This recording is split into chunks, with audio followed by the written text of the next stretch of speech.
Hey, welcome to Tales from the Back Porch. I'm Woody. And I'm Brady. We're back again after the holiday hiatus, and today's topic, we thought it might be fun to get into talking about personnel issues. Yeah. So personnel issues, each of them are unique in and of themselves. A lot of them fall into the category of you can't make this shit up, right? A lot of them did, yeah. And we got a few of those stories to share and what we learned, but quick thoughts on personnel issues before we get into some of the other stuff. Yeah, like you said, man, you can't make this shit up. Sometimes it requires, you've heard the thing, it requires kid gloves. Sometimes it requires just a swift, nice butt chewing, and sometimes you're just standing in the room while the commander's doing those types of things, and you're not even, other than advising the commander at some point, you're not really the person handling any of it. Yeah. You might be the one picking up the pieces later, which I found myself in a few times. Happens quite a lot of times. You leave that commander's office and head right to your office, and all right, let's break it all down. Yeah. How are you feeling? Are you going to be Absolutely. okay? Absolutely. So we'll get into some of that. I think probably we want to acknowledge the elephant in the room is we're on camera, so we thought we'd try something new. So we're kind of doing a simulcast, so to speak. So if you're listening on Spotify, we're also recording video for YouTube. So there's a video version of this out on YouTube. And Brady, you've recently got into some YouTube stuff. You want to give yourself a plug and talk about that? And you may remember this from the Air Force Academy, but this goes back to, I can't even remember, probably 2008, 2009 timeframe. Mm-hmm. I'm a big coffee person, not so much now because, I'm older and all those things happen when you drink all the acidic things, but I used to make a lot of coffee and people would come by and I'd be like, hey, you want a cup of coffee? And then we'd end up having a conversation. And at the academy down in Cadet Group 2 on the second floor, I started this thing. I would send it out, it was weekly, called it Bunker Bullshit, Bunker mm-hmm. BS, and we had people come down, and we would just sit there and drink coffee, catch up on the last week, catch up on things we saw, whether it was cadet related, life related, military, whatever it was, we would just have conversations for 30 minutes to an hour and then we'd go on about our day. And that just kind of evolved over the years. And I've always had a pot of coffee in my office, and it expanded to, sometimes I had 2 pots because a lot of people stopped by, and I had different ways to make the coffee. I had pour overs, I had, French press and things like that. So it was always just something in my mind to bring people around and, have conversations about real stuff without any kind of, hey, we're in a meeting with everybody. We gotta make it fluffy and friendly. This Bunker BS is not a safe space per se. It's a place where right now I've got 4 videos out there, just trying to throw some mentorship, leadership perspective out there on things. Yeah. And the videos they're kind of quick hits. Yep. I'm trying to keep them under 5 minutes. So far, I think I've hit 5 minutes one time, and the rest have been under 4 minutes. So when I just do it in the basement Bourbon / office area. But it's been fun, it's something fun to do. It's not required. It's just, I've always enjoyed putting experience out there. Hey, I learned this from these things. It's kind of what today's going to be about and kind of why we're doing this podcast. Yeah. I was very big into that when I was on active duty. And once I retired, I didn't have that outlet anymore. Yeah.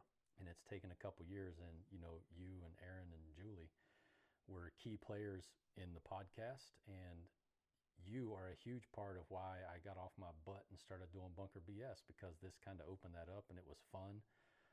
But yeah, it's just something that I do. You can find it on YouTube. There's a Facebook page and an Instagram page as well. So yeah, it's fun. Yeah, Bunker BS, and I believe it's Bunker BS, no spaces, if you're looking for it on YouTube, correct? Yeah, absolutely. Yeah. And there'll be a link, probably be a link in this once we post this too, so you can get to that and check those out. Cool. Well, good luck with that, everybody. Go out there, find it on YouTube, give Brady a follow. Drop me a comment, leave us some, whether it's the podcast or Bunker BS, let us know what you think, tell us what you want to hear, and we'll talk about it. Heck yeah. Well, I did mention we'd been on a hiatus. We kind of attempted a time or two to get together in December, and I think we were just overcome by other events. So we just Very busy. Yeah, it was a busy month. We had family in. We were both traveling here and there, but here we are, back in the new year, 2026. But what have you been up to in the last month and a half since we last sat down and did this? Well, outside of, Christmas and doing all the Christmassy stuff, I've really made it a point to get some of the things done that I haven't gotten done at the house. You know, I've taken some carpet out, put some bamboo flooring in, and the last time I had put any kind of flooring in was in Cheyenne. I did the entire upper level, but this time was just stairs. So I, redid the stairs, painted them. We're getting ready to put a runner down the stairs probably next week. Nice. Are you going to do that? Yep, I am. My back and knees and shoulders do not like me being on the ground doing those things, but nor do mine.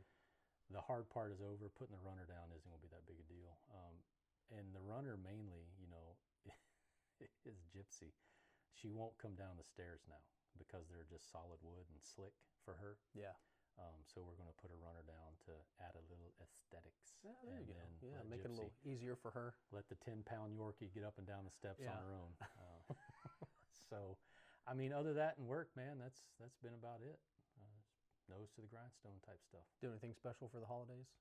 No, this was I think it was our first year. Julie and I talked about it a few times, maybe once in Texas, can't remember, but it was our first time with nobody but her and I in the house. Oh. And we were a little worried about how that would be, but it was fine. It was quiet. It was fun. We had a little, Christmas dinner for ourselves and just watched some TV, and New Year's was the same. So it was good, man. Did you guys cheat on your Christmas presents and open them early? Well, there were a couple presents that I got her that, I had to let her pick it out. Yeah. Because there's just some things you don't buy on your own. Yeah. But outside of that, no, I was very surprised, and I know she was, because she's like, I can't believe you did that. Okay. But it was good. How about you? Had a busy month. So I'm involved with some, so I'm originally from about 2 hours east of here, 2 hours east of Dayton in eastern Ohio. And I'm still involved with a couple of alumni organizations back home. Yep. On the board and stuff like that. So I had a couple of events over there I attended and was involved with. And it's always good to go back home, reconnect with old friends and, just kind of maintain a presence and, be able to give back to some of those things that helped me during my formative years when I was youth. So did a few of those things. And then the big one for us was our daughter, who's a medic at GK NATO base in Germany. She hasn't been home since she left for basic training over 4 years ago. So she came home. She actually flew into St. Louis because her boyfriend is stationed at Scott. Oh. So she spent a few days visiting him, catching up, and then they drove towards Terre Haute east. We drove towards Terre Haute west, met up there, and he handed her off to us, and I got to meet my daughter's boyfriend for the first time. What's he do? He's a medic, okay. so they're both 4N medics. He recently, the reason he PCS'd to Scott, he got into aeromedical evac, so he's just getting his feet wet in that. But nice kid, very, very comfortable around us. Doesn't look like he has a shy bone in his body. So shout out to Aiden. He's been really good to Marley, and we're glad that they found each other, and are happy that the long distance thing so far is working out. Good. But yeah, we had a nice visit with Marley. We ran around. We went to we went to a hockey game. Of course, we did some Christmas stuff. We cheated on our Christmas presents. So I think tell. Well, Christmas was on a Thursday this year, I think. Yeah, I think so. Christmas was on a Thursday. Marley got in the Saturday prior to Christmas, and Sunday we just went ahead and opened presents. Yeah. We just couldn't wait. Hey. But it was nice to have her back, and we just had a great time. Of course, sad to see her go, but she's got her own life to live. So Christmas is like speed limits, like Julie tells me. They're just guidelines. The 25th, whatever. Do it when you want to. Go as fast or slow as you want to. Yeah, and that's what my wife says. She's like, "Don't get me anything for Christmas," because we just go out and buy ourselves whatever we want. I got myself in trouble. I don't know. Well, speaking of getting in trouble, and you talked about the Christmas gifts you bought Julie. You had to let her pick out. I try not to let Erin pick her stuff out, but we've got the same Amazon Prime account. Yeah, she's the one that watches the bank statements and stuff like that, so it's hard for me to swipe the card and not have her see it. Not because she's checking up on me, but just because it's hard to surprise her. Yeah, it's hard to surprise her.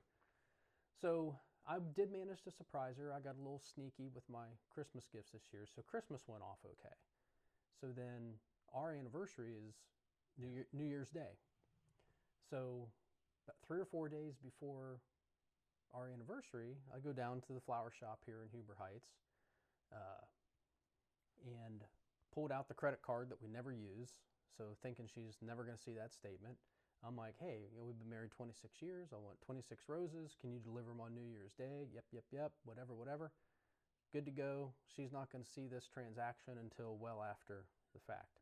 So what do? It's a delivery that I've set up days prior. So I'm thinking I got to hold on to this receipt just in case they don't show up, right? So I fold it up. I put it in my wallet. Okay.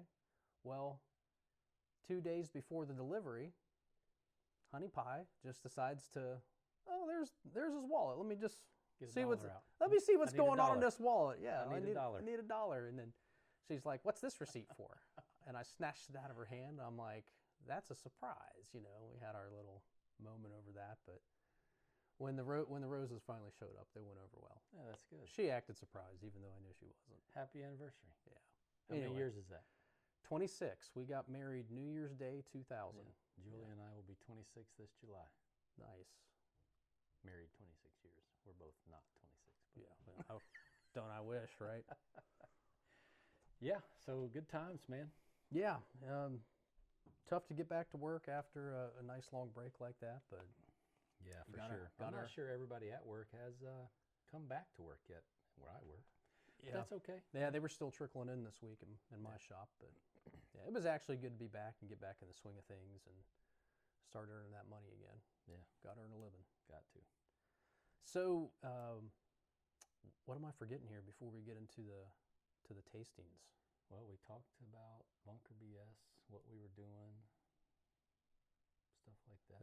We hit all the preliminaries. We let them know we're videoing, even though they can literally see us. Yeah. Telling them we are videoing. Yeah. So I think this is what we look like. Yeah. Yes, I look like Kevin Stefanski, the recently fired coach of the Cleveland Browns. I get that all the time. At least it's not Mike McDaniel. Oh my gosh. Who looks like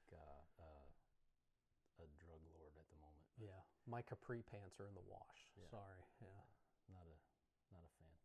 But whatever. I mean, yeah. Anyway, here or there. If you saw me, probably wouldn't like my outfit either. Sounded like you were starting to go into a random rant. Nope, not yet. Okay. That's at the end. Fair enough. Yeah. So tastings? Tastings. You want to do the bourbon first or the beer first? Yeah, let's do the bourbon first. Okay. I'm going to introduce you now. You obviously, for those of you that have tuned in, not tuned in before, I like bourbon. Woody doesn't necessarily not like bourbon. It's just not his choice. Just not a bourbon guy. Right. So I figured last time we did Rabbit Hole. This time we're going to do a little Blanton's. Yeah. Give him a shot of. No, I've never had Blanton's, but I have enough friends who are bourbon drinkers who talk about Blanton's. So I know this is going to be, as far as bourbon goes, this is primo. So this is supposed to be. That's the ice. I've got a beer down there too for the beer tasting. But I'll give you the Fox glass. Okay. Foxy. I need to work on my professional bourbon transportation skills and get a little bourbon transportation suitcase.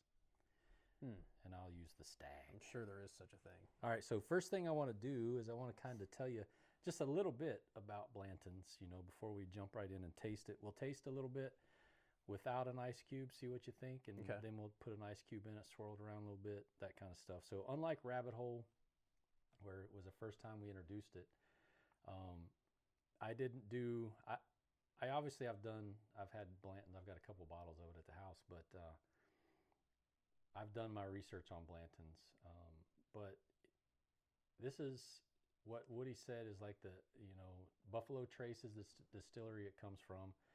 It's one of they call it their finest. It's a single barrel, which means for those people out there that don't know it, this the bourbon in this bottle is not a mix-up or anything like that. It came straight out of one barrel.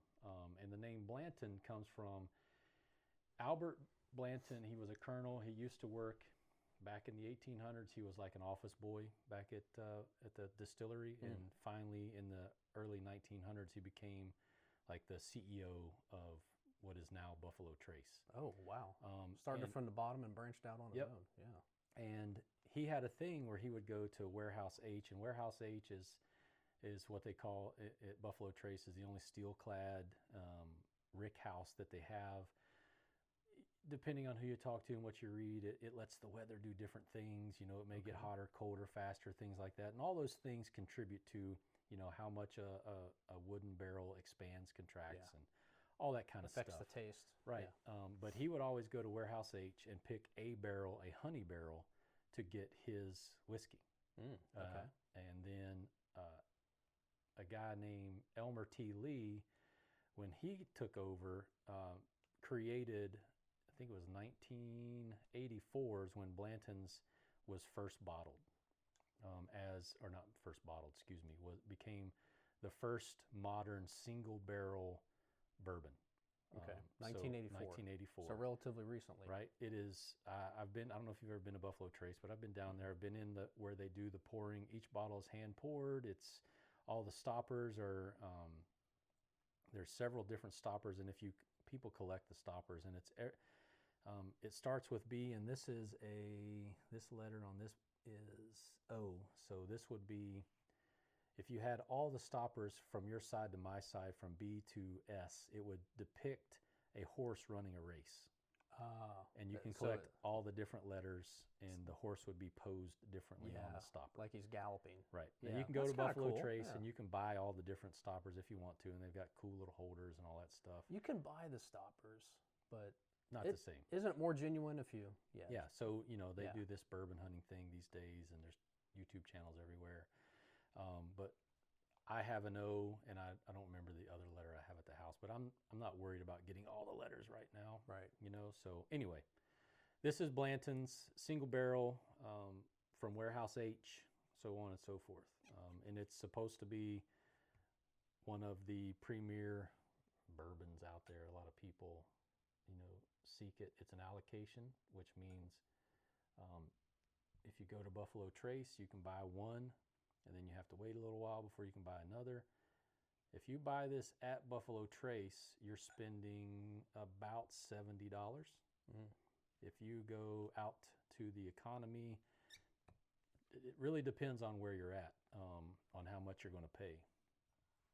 But you could pay anywhere upwards of $200 for this bottle at a liquor store locally. Really? I watched a video not too long ago where the gentleman was up in New Jersey, and they had a bottle of Blanton's for $300 on the shelf.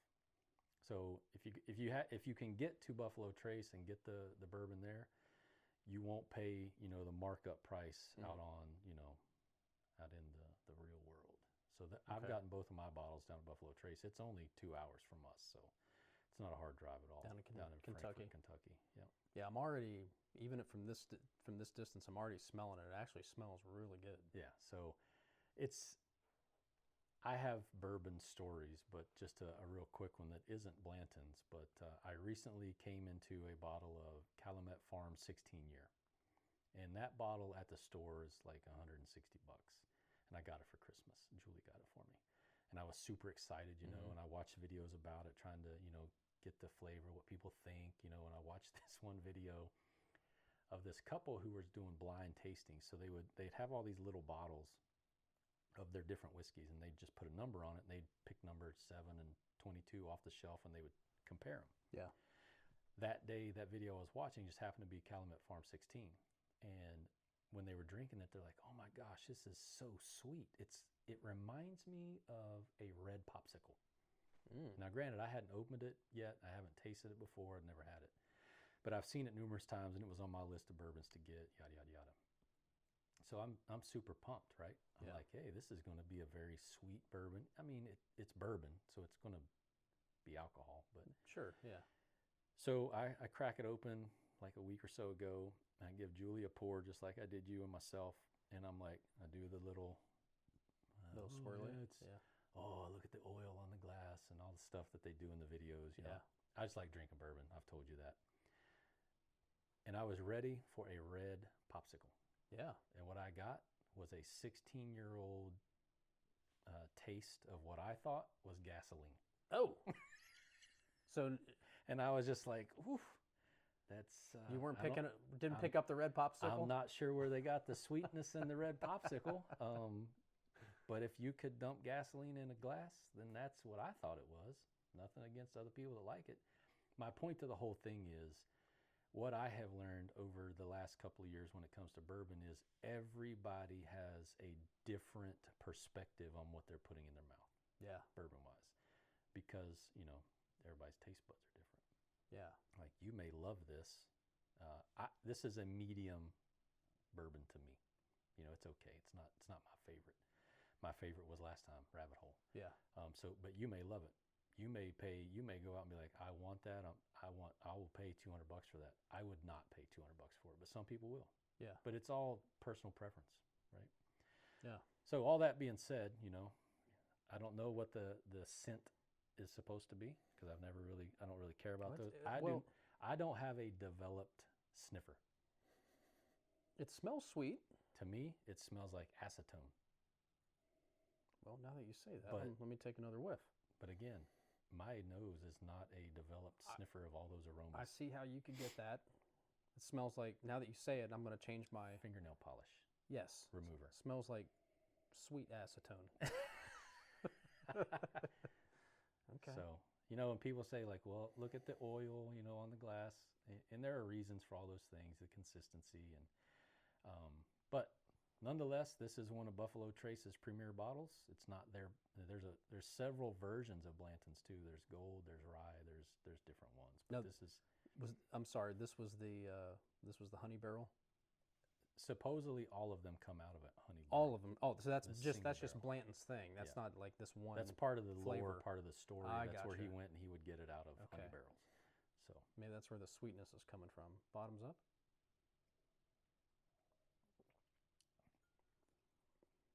Now, I can taste a little bit of sweetness in that, but I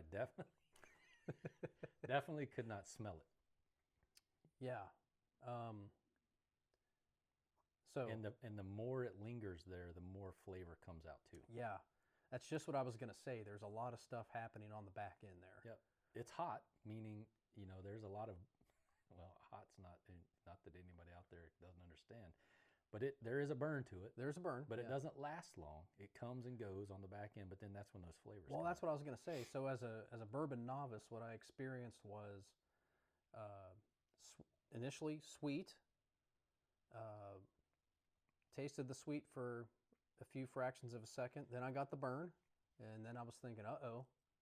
And then the burn went away, immediately back to sweet. Yeah, so it's not bad. This is in all honesty, I mean, this is a really good bourbon. I like it. It's just not my favorite. And that's what you would call drinking it neat, just straight out of the bottle in a glass. Yeah, okay. Now, do you want to drop an ice cube in it? Yeah, let's drop an ice cube in it. I'll tell you what, though, while you're getting the ice out, I'm feeling the pressure. Like, I'm not going to have this. You got ice? I've got it in a bag. I've got ice, yeah. Let me open my... Pressure on what? Pyrex. What are you talking about, pressure? Pressure as in, I'm not nearly as well versed in the beer I brought as you are on your Blantons, but we'll go with it. I personally, but I want to real quick. I did a little prep, honestly, because I knew we were videoing today, and I know, I mean, out of the millions of people that are going to watch this video and listen to this podcast, there's going to be some bourbon experts out there that are probably, Brady, that is not accurate. Well, that could be, and I'm ready for that. Like you said, though, you did some research. Yeah, I mean, I just wanted to get a basic story out. I'm just winging it. Yeah. Well, and I'm sure that'll be evident. Hey, so I did a little bit for the beer I brought too, just a little bit to kind of give a background. But we did a tasting. That's what we're doing. So some people will tell you that if you put an ice cube or a drop of water in a bourbon, that it unlocks more flavor. Okay. I personally like ice 1 or 2 cubes in my bourbon. You want another cube? Regardless regardless, well, this 1 cube for this is fine in this Okay. glass. When I do a rocker, I'll put a couple cubes Okay, in there. that makes sense. But I prefer a little bit of ice, a little bit of chill, a little bit of water in my bourbon. That's just me. But some people out there will be like, what are you doing? That's Blanton. Well, if I could, again, novice in the bourbon game here, here's what I've noticed immediately. Just in the minute and a half this ice cube's been in my bourbon, it has melted considerably. Yep. And when I go to take a whiff, the smell immediately is noticeably less harsh. Yep. So what do you think with a little bit of chill and a little bit of ice cube?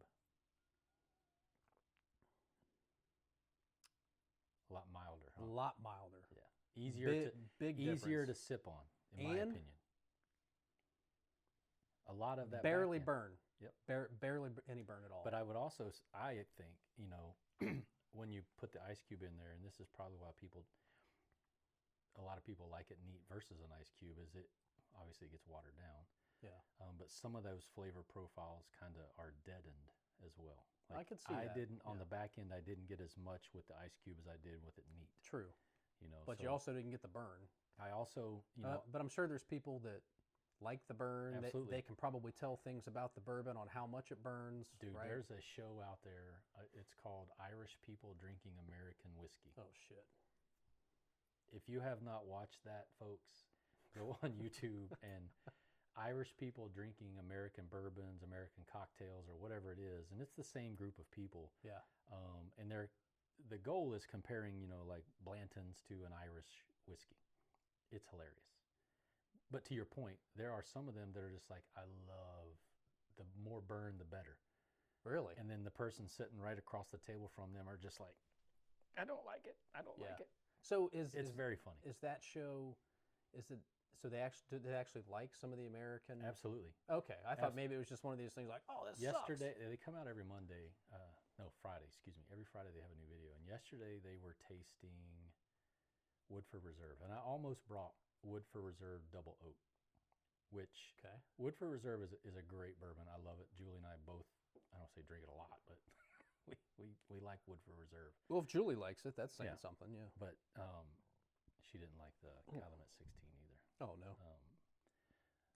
But Irish people drinking American whiskeys is a funny.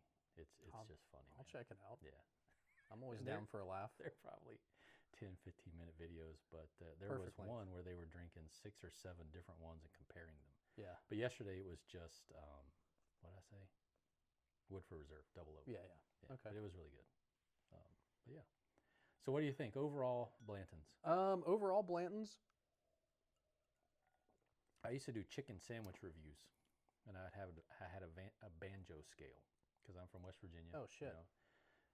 So I would always go out, and anywhere we were, I would try to get a new type of chicken sandwich, and give it a banjo rating. So I would use a scale of 1 to 5 banjos. I would probably give this a 3 on the banjo scale of 5. So mid-tier for me, middle of the road. Okay. Well, I don't have nearly the experience with bourbon that you do, so I don't feel qualified to even give it a rating. But I will say I do like it better with the ice cube. Yeah. There is a lot of flavor things happening without the ice cube. For sure. But I do think I like it better with the ice cube, but diluted a little bit. Yeah. And it is, it's sweet, I don't know if that's the honey barrel.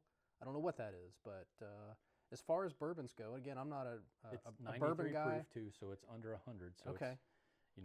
When you get over 100, you're going to potentially get a lot more burn too. So this is in some people's world, if it ain't 100 proof, it's not real whiskey. This is a 93 proof bottle. Well, I told the story, I think, on the last episode on why I'm not real big into liquor. I'm not against liquor, but for me personally, I told that story why that's not my thing. Yeah. But I can appreciate a glass, a few sips here and there. once in a while. Yeah. Yep. I like it. Yeah. I'll rather than give it a rating, I'll just say I like it. As far as bourbons go. Yeah. So we can have more if we want, but it's here. Well, I'm gonna keep working on mine. Listen to that. These are good microphones. I'm going to set mine right here, and I'm going to keep working on that throughout the show. I like it. Should we go with a brewski? All right, Blanton going back in the case.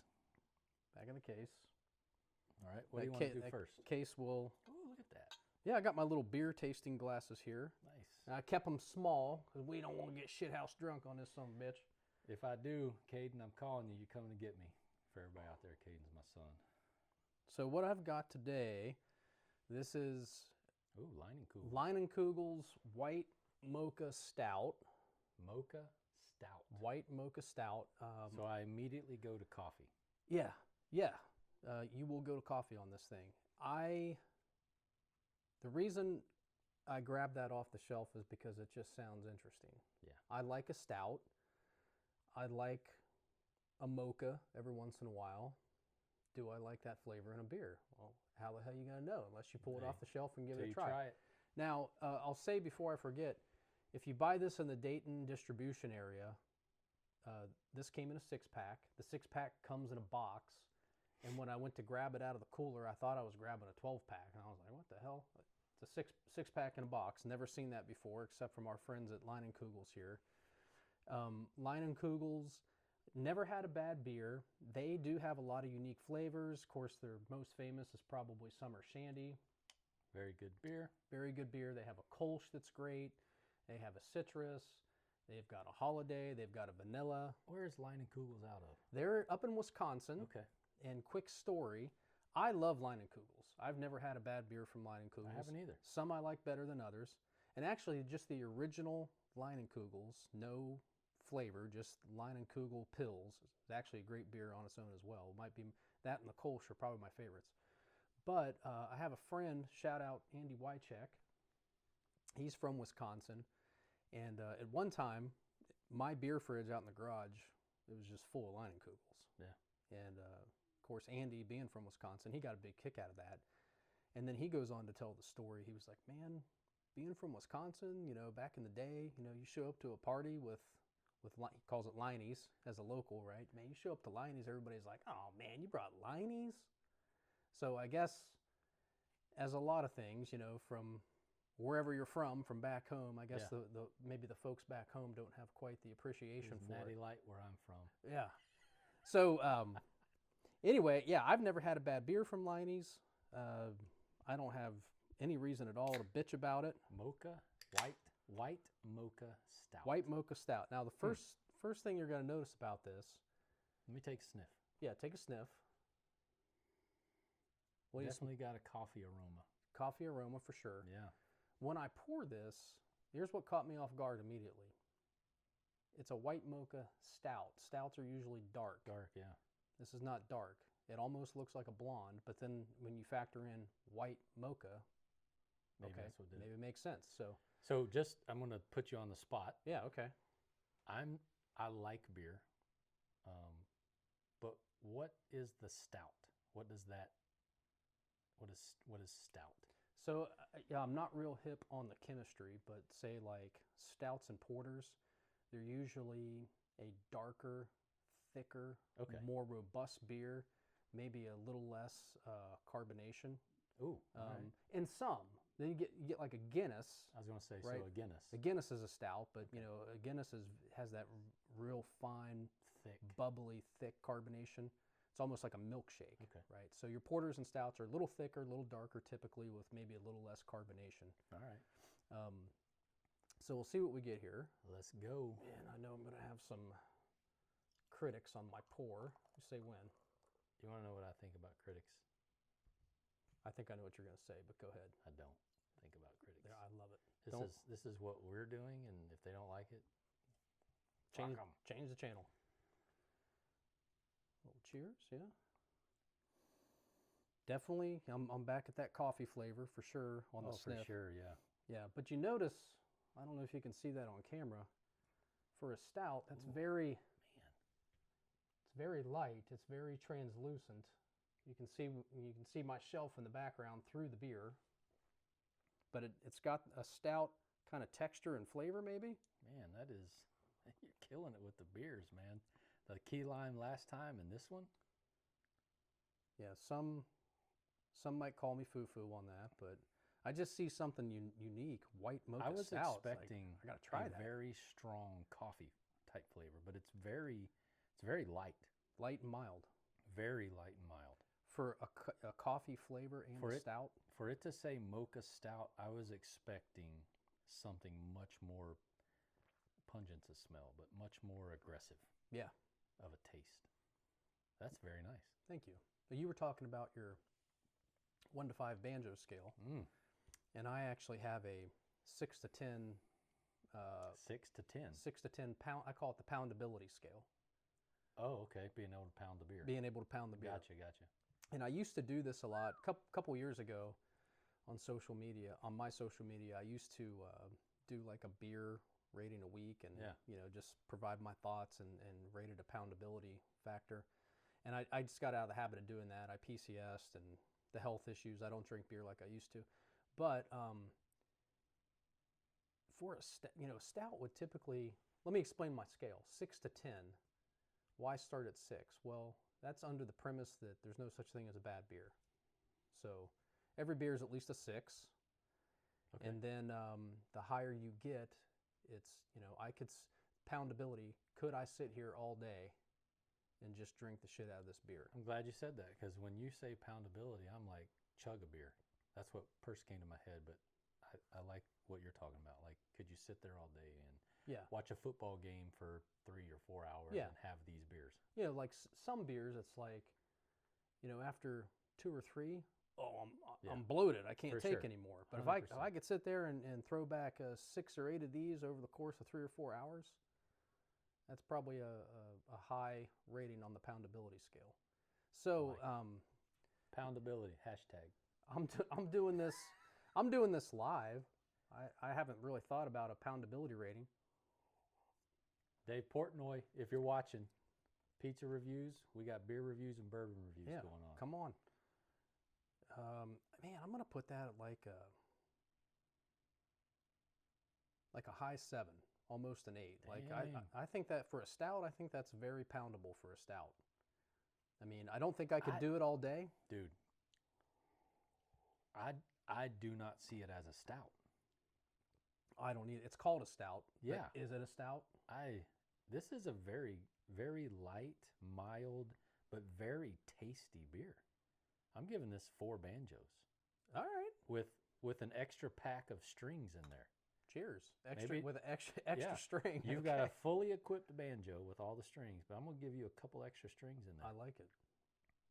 Okay. A banjo plus strings. I like it. I like it. Yeah. Poundability, we'll call it a 7.7, and a banjo with some extra strings. Very nice. Very nice. Yeah, so white mocha, I don't know if it's showing up on the camera, but it's kind of the can is kind of a mocha colored. In the Dayton distribution area, it comes in a cardboard 6-pack. And highly recommend. It looks like it has did you say vanilla? I did not say vanilla. Yeah, does that look like vanilla sticks to you on the side? Because looking at that, the brain yes, does it does. weird things, Well, okay. I don't have my reading glasses on, but I'll take a crack at this. I'm doing this in real time. I didn't realize on the back of a Leinenkugle can they listed the ingredients, but I do see vanilla and coffee flavors. So yeah, you're right on. You have a very refined palate, my friend. But my sniffer's broke, so that's all right. I can't sniff the fruity flavors out of a bourbon. I like the beer. Thank you. I will probably put this in my. I'm not going to give it away because we're gonna sample another beer. Okay. So this is a 5.6% alcohol by volume. So just so everybody's situational awareness. 5.6. Yeah. In the state of Utah, one of those would probably put you over the legal limit. Easy. Yeah, for sure. Yeah. But very good, and I'm happy that I'm tasting this beer. I can add it to my repertoire. Thank you. Hey, by the way, did you after the last show you said you were going to head down to Branch and Bone and pick up some? I looked all over the place for that. Couldn't find it. Everywhere. The key lime. Couldn't. Yeah. I think it's seasonal with them. It's on my. I didn't set a reminder, but it is on my list of things to get put in the beer cooler. I think you got to look for it mid to late summer, early fall. Should we rinse these out, or did you bring more? I didn't bring more, but if you want to talk amongst yourself, I can go rinse these real quick. That way we don't have to hit the pause button. What say you? Let's just pour right into it. Or, watch this. I'm gonna go. Hey, look at you. I'm gonna go Thinking redneck on the spot. See, this is what we do. We find things, we solve things. Yeah, adapt and overcome. Cleanse the palate in the process. You want to judge? Judge. And we're doing it on the fly. That's right. All right, so I am a delirium junkie. I like delirium. Well, you brought me a delirium sour a while back in a bottle, and it's probably the best sour I've ever had. And what I did notice in keeping my eye open for delirium at the grocery store, shit's expensive. Yeah, it's pricey. Yeah, like a 4-pack of tall boys like that is probably what? That's 20 Yeah, bucks but easy, right? Here's how I look at it, right? You can get a 6-pack of that. Now, it depends on what your intentions are. Yeah. Right? That is a phenomenal pour. That's a great drink. Thank you. This, that's why I was asking what percent it was. It was, what was it, 5.6? 5.6, yeah. This is an 8.5. Oh, look out. Right. You ain't gonna pound too many of those. No, you don't. Delirium is a Belgian ale, or delirium is a Belgian beer. So it's brewed and everything is in Belgium. And it was first introduced I think in the United States around 2013. So it's fairly new. I mean, it's been around for a while in Belgium, right? But it wasn't introduced over in the States. Yeah, people are still discovering it. Absolutely. Yeah. And I mean, they got a website just like everything does, and there's several versions. There's a Nocturna, there's a sour, there's a Christmas, and I have all of those at the house. I don't have their blonde, which comes in a black bottle, and there's several that I haven't tried. But I say this with whatever, but I've had a lot of beer in my life, right? I've sampled a lot of beer. Yeah. This is my favorite beer. Really? Of all time. Of all time. Delirium in general. Okay. Delirium in favorite general. brand. Absolutely. Okay. Right? I have a beer fridge at home that I'm trying. It's got a few different little things in it here and there because, you sample different stuff. But the goal is to make it, as you kind of mentioned earlier, a delirium beer fridge. And if you want something different when you come to Brady's, you got to bring it. Otherwise, you're drinking delirium. Because that's so much so that for Christmas, I think, I don't think, I know, I'm waiting for it to arrive. Julie bought me a delirium neon sign to hang on my wall. Okay.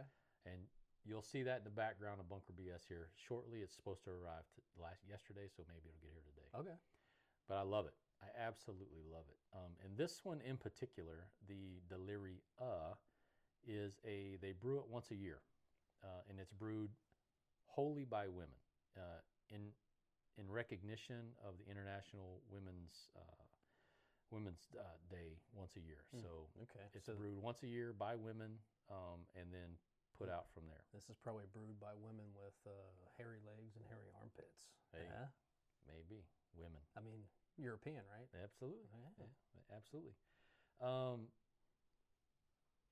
Like I said, it goes back to the 1600s. This version of the beer, maybe not in 1600s, obviously, but the history of it, if you go to their website, goes all the way back to, I think, 1602. Okay. The brewery, everything, that has come to today. But I wanted to bring this one today. I've got a red at home, I've got the Nocturna, I've got the blue label, and I've got the sour, and I have a Christmas ale. But I wanted to bring this one today, so we'll go ahead and pop this one. Any idea, just curious, I'm going to put you on the spot now, any idea on the history of the elephant logo? Yeah, so it is a Belgian word, and I was looking at it, honestly, I was looking at it today to kind of figure out why the elephant came along, but it was literally just The elephant, they wanted it to be their logo, pink. I don't know why. You can get a pink hat, which I probably will get, and I might even wear it next time. That's bold. Yep. Bold move, Cotton. But delirium tremens is kind of like a mind problem, like a psychosis type thing. But that's kind of part of the story too. It's a psychological condition. Absolutely. Okay. So delirium, and I'm not saying that's where it started, but I think that kind of bled into what the name was. The whole but pink anyway, elephant your thing? question, pink Okay. elephant, that is just, they wanted, based on what I can read, and there's not a whole lot on their website about it. It's just, I think it was in the, I want to say the 60s or 70s, they decided they wanted the just a pink elephant to be their thing. Okay. Maybe next time I'll try to do a little bit more research and figure out why the pink elephant, why it's pink. Sidebar, same story, back my hometown in Barbersville, West Virginia.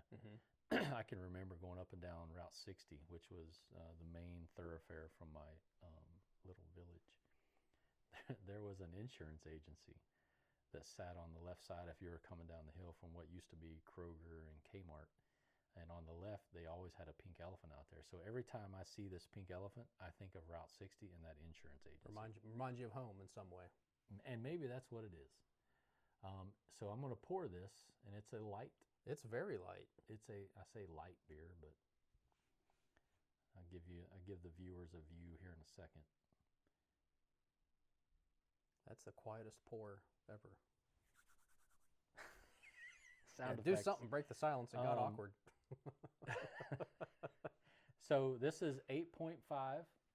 You can see a little bit lighter than the one that Woody had, but nonetheless, it's supposed to have, it's a pale blonde. It's supposed to be fruity, flowery scent and types of flavors. So I'm interested to see how I compare this to the one I just had. Well, I know this isn't a sour, but just on the sniff, maybe a little bit there. I'm getting a little bit of sour smell. Yeah, and I will tell you, the smell of delirium across the ones that I have at the house, other than the sour, is fairly similar. Okay. Fairly similar. Okay.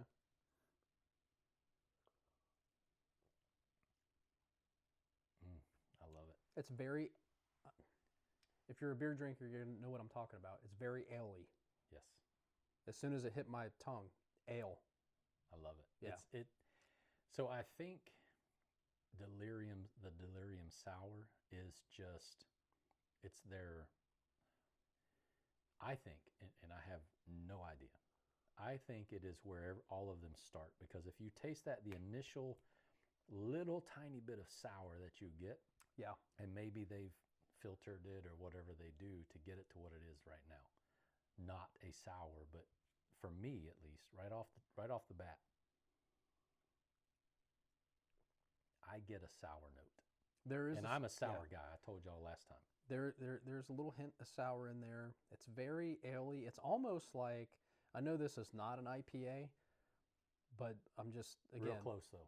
It's like a very light IPA, which, I mean, it is an ale, so Yep. I And guess I'm that not kinda an makes IPA sense. guy, so, but I did notice that, like, it could be very easily with whatever they do.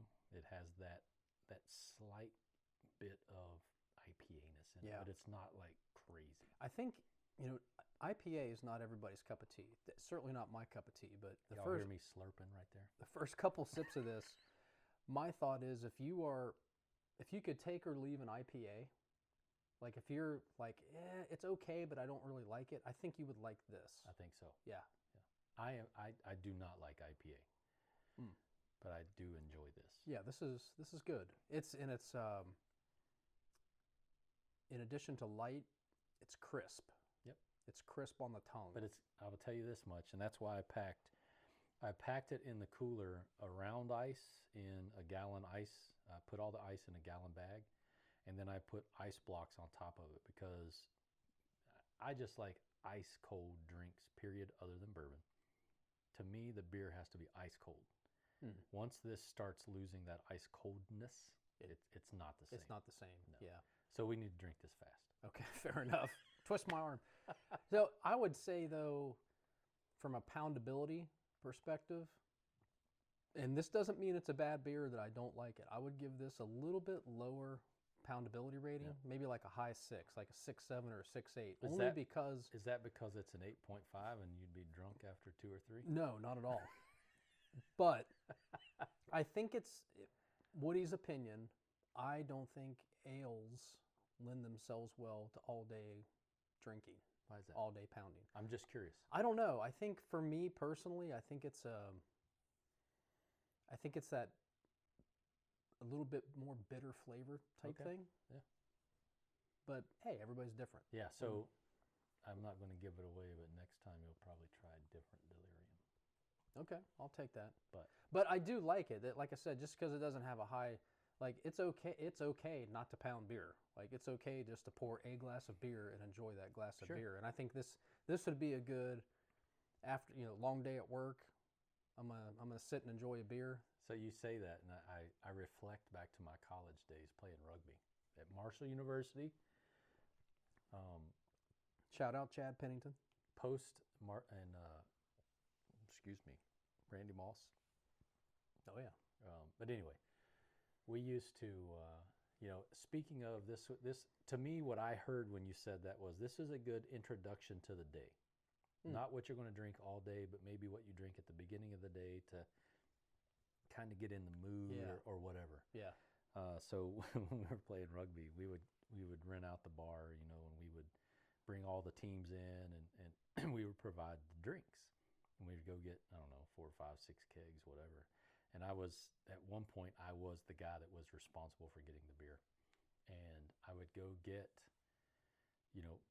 Bud Light, which was everybody's favorite. Right? Sure. And that would be the first keg.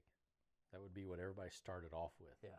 And then after that, this is no offense to Pabst Blue Ribbon, but after that, all the kegs were like Pabst Blue Ribbon or whatever. Yeah. People stopped giving a shit the more they drink. Got everybody going with the good stuff, and then we gave them we didn't care. You did the old bait and switch.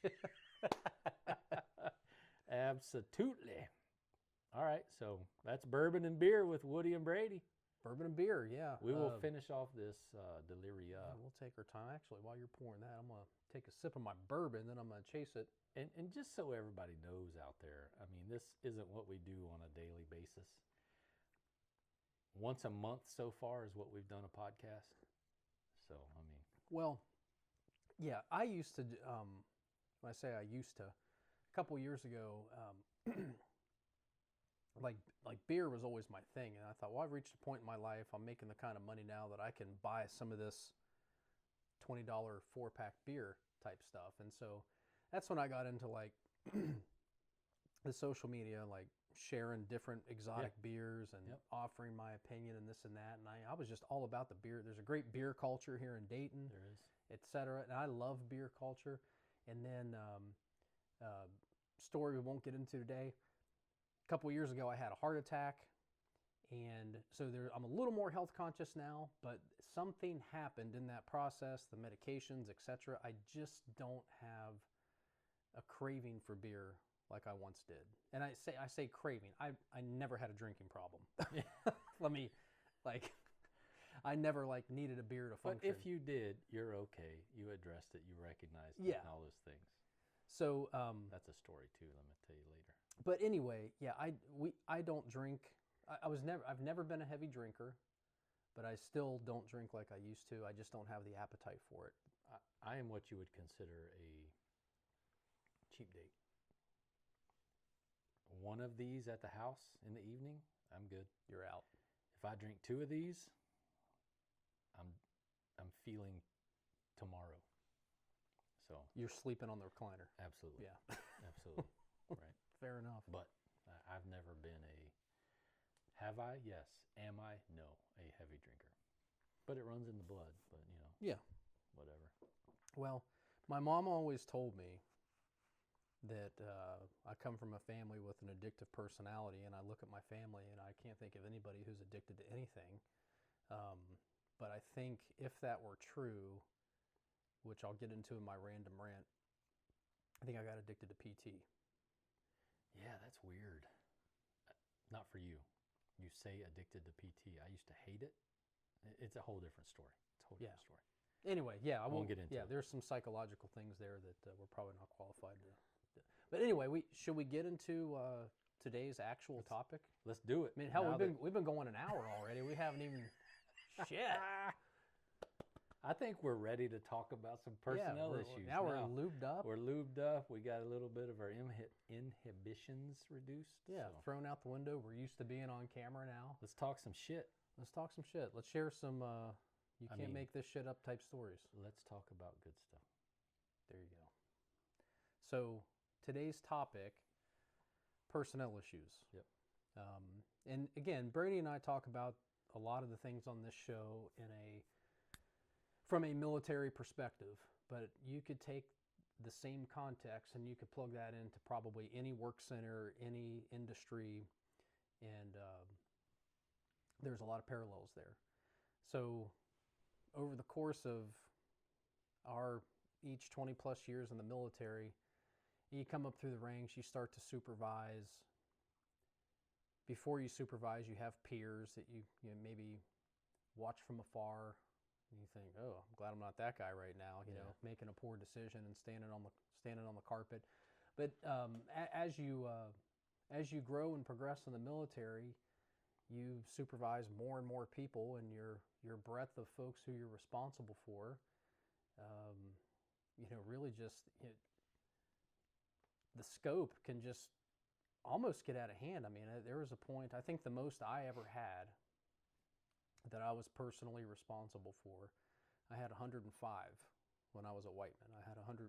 That was the unit size? That was, my flight was 105 people. Okay.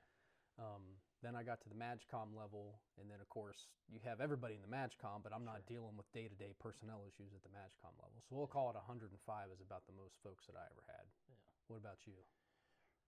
Well, if you're talking, there were a couple of different squadrons. I think, so I've been at the group level.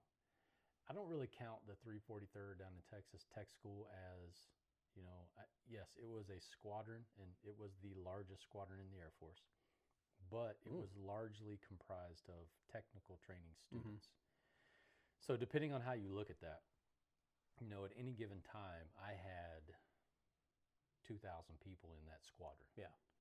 Now, granted, I had multiple layers of non-tech school people. So I think at the 343rd, I had 180, 200. But when I was a group chief at Kirtland, we had the SFS, probably 600 and something. Yeah. And then when I was just a squadron chief at the missile field, 300, I'd say. Okay. So depending on how you look at that and, directly responsible, I think when you say squadron, that's what I would agree with you. I don't count the 343rd, even though it was super large and a lot going on. I would say the group level, you're not directly because you got folks below you at the squadron level, so 200 to 300. Yeah, and I'll back up. How could I forget? I was the squadron chief of the 388th Maintenance Squadron, where I did have a little over 400 people. There you go. But I guess not the greatest memories, so maybe I blocked it out. I don't know. There's some of that happens. But as a squadron chief, sure, you're dealing with personnel issues, and the scope, the number of people you have is larger. But at that more intimate level, at the flight level, where you maybe have more one-on-one personal type relationships with some of these people, I was at 105. So personnel issues, obviously, no two are alike. Yeah, and I don't really know that personnel issues really captures it. Yeah, explain what you mean by that. I think I know what you're talking about. When the folks out there hear, Woody and I understand when we say personnel issues what we're talking about, but that topic can be so many things. It could be a death. It could be an Article 15, which is, trouble. Discipline, It could be discipline. It could be an awards. It could be so many different expedited things. Transfer.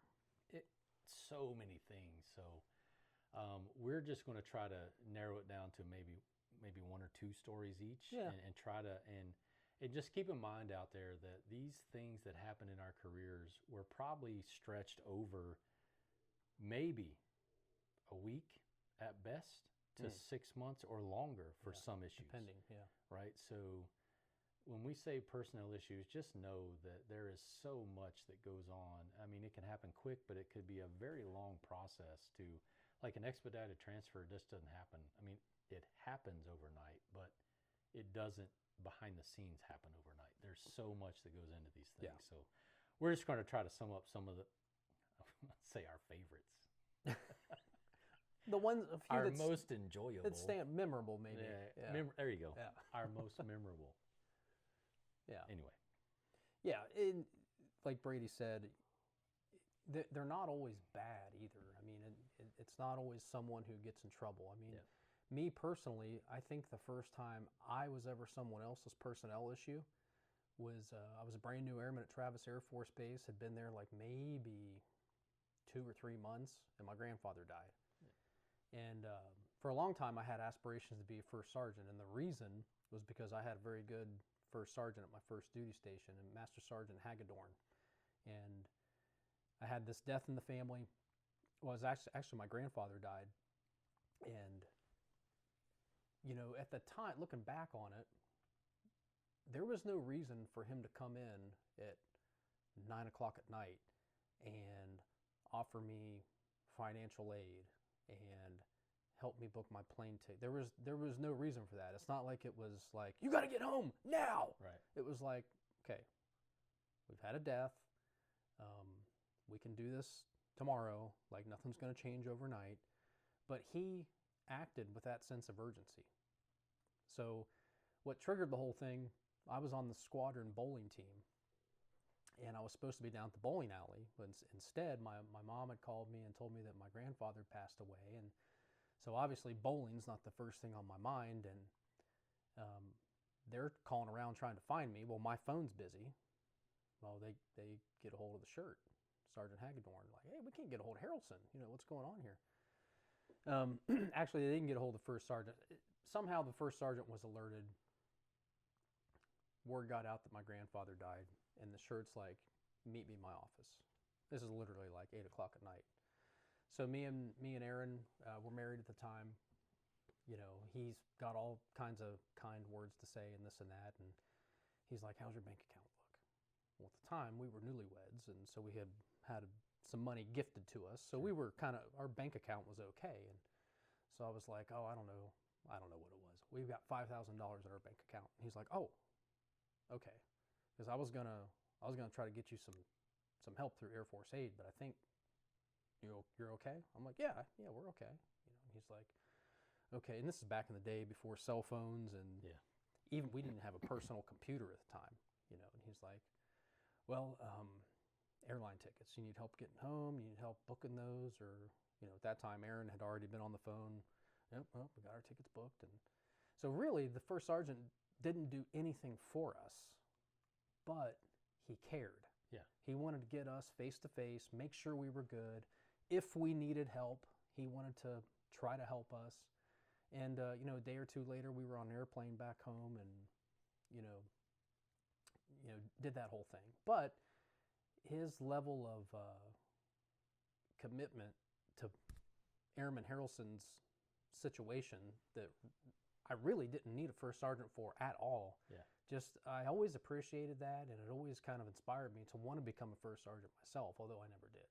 I mean, you kind of did. I'm sure at the Air Force Academy, you had opportunities to do very similar things. Absolutely. Yeah. And I can guarantee you and everybody out there that you reflected back on that time and used those lessons that he, you know, demonstrated there when you had to do those things for your cadets. Yeah.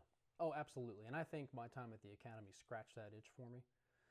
But again, that's obviously not a situation where I did anything wrong or required discipline, but often those are the things we think about when we hear personnel issues. We think, oh, something bad. So to kind of, you know, give the 180 of that, you know, this evening I'm going to go meet a couple buddies at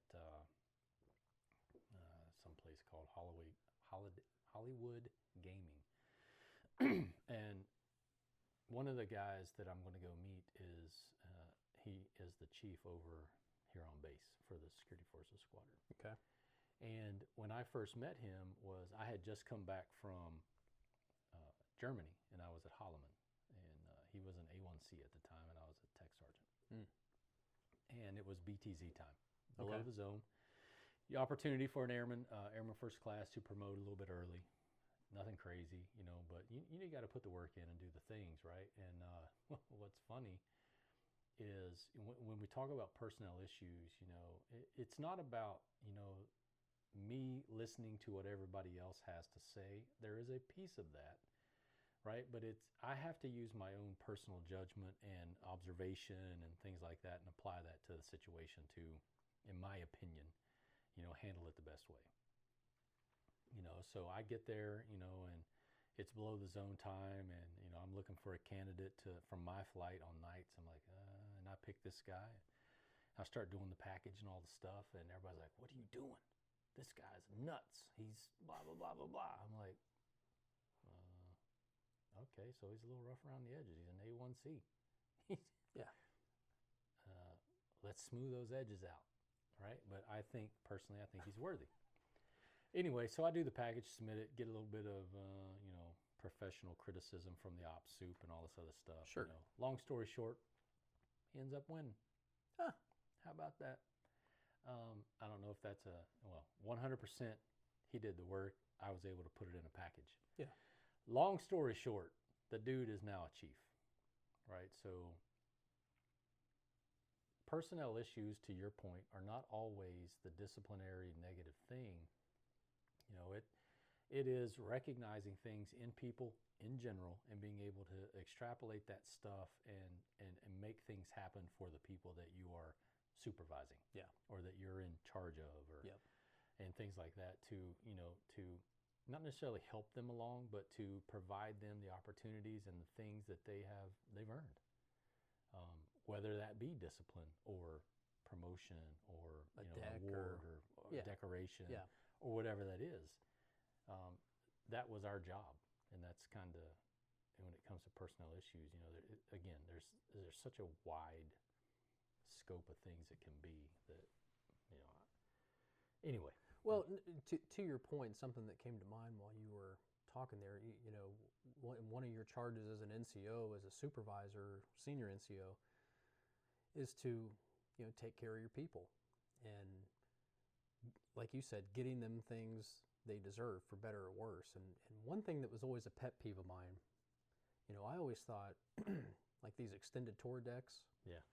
Like when I was a staff tech, E5, E6, I really didn't have any essay on, in the maintenance community, you're not really writing decks at that point. Like that's something senior NCOs are doing, and you're not really sure what the criteria is for that kind of stuff. Like, people get a deck when they PCS or if they deploy or something.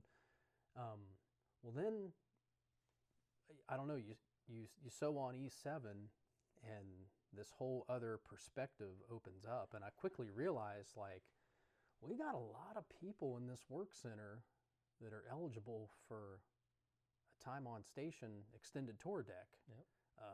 Some of them are eligible for 2 or 3. But they've never gotten their first or second yet. But they've never got their first or second. So I kind of made it my mission, once I got into a position where I could move that ball.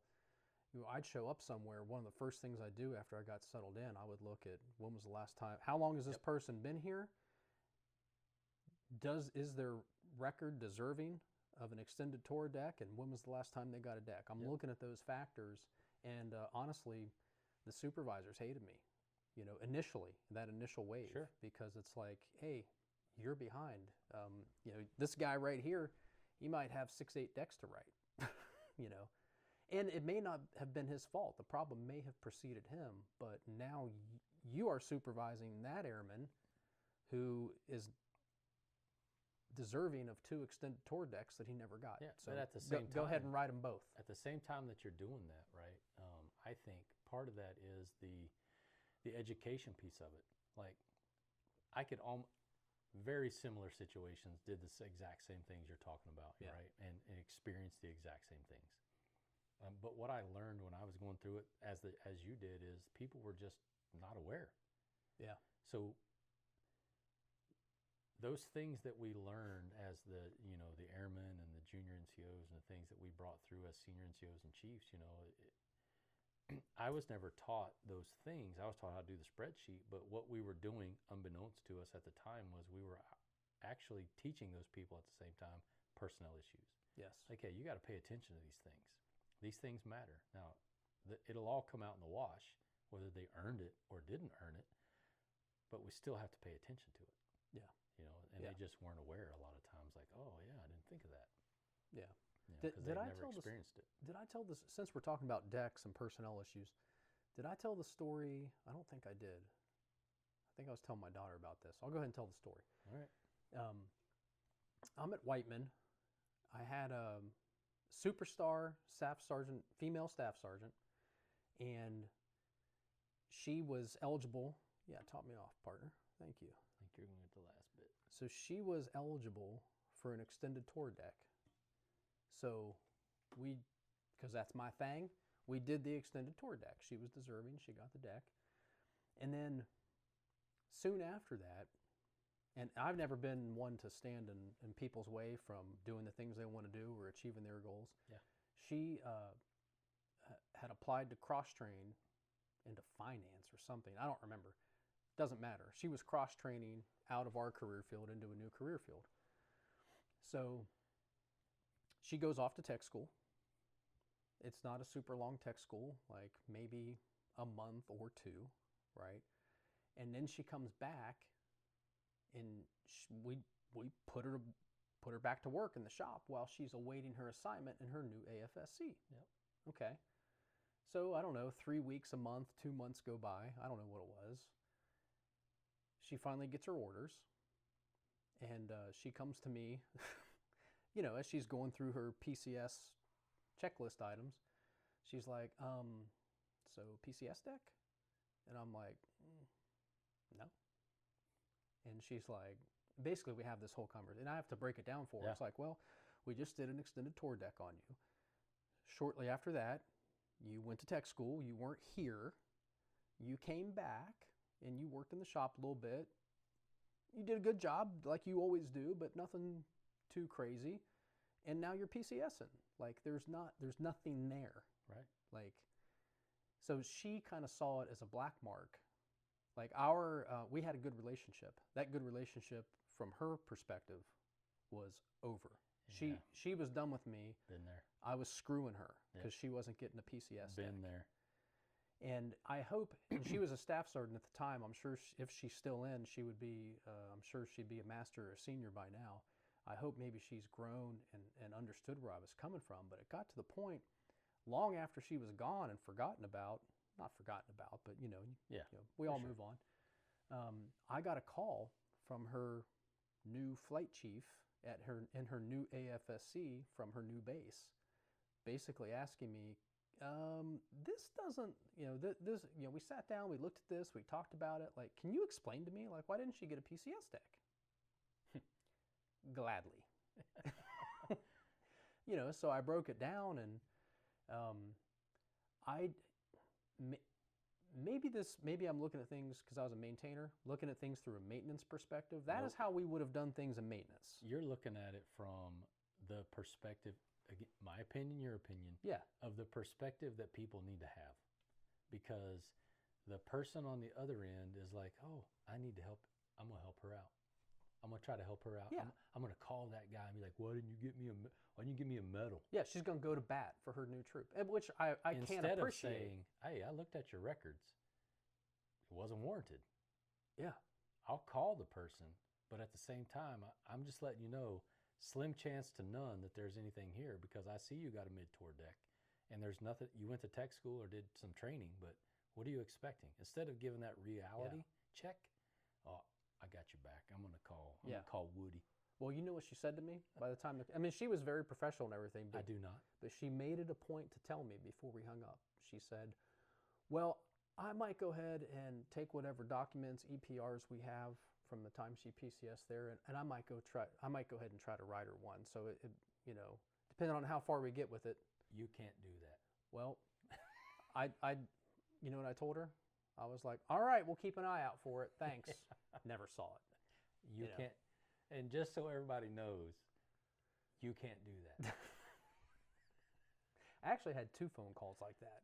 Actually, there was a guy. Call me all day. There's a guy in Korea that I didn't write a deck for reasons I can't remember now. Sure. He PCS'd, I PCS'd. I got a call from his flight chief at his new base.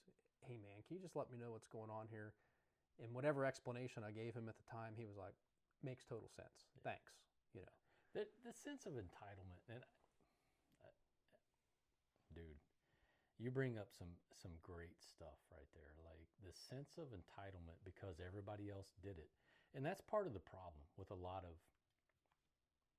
my experience on active duty was, well, everybody else got one. Well, everybody else got one. When we were in Iraq, there's decorations that happen because you automatically get not a decoration, but a ribbon because you went to Iraq. Right. You just get it. Yep.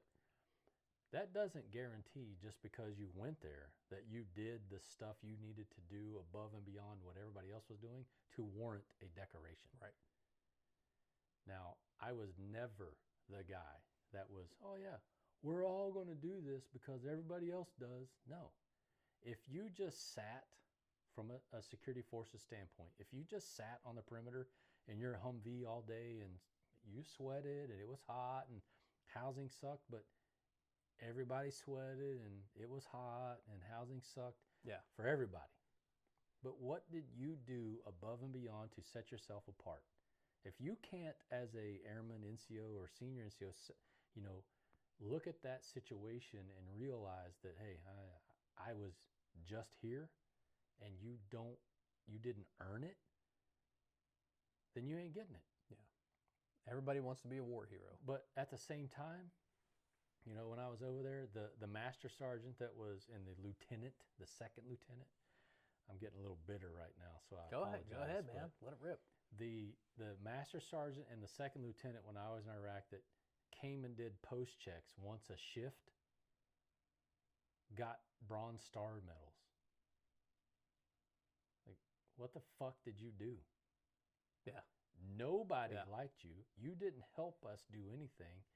And funny story, we stole a license plate off of his truck one night because he was a Virginia Tech Hokie fan. Yeah. Shout out to JIB. You'll know who I'm talking to.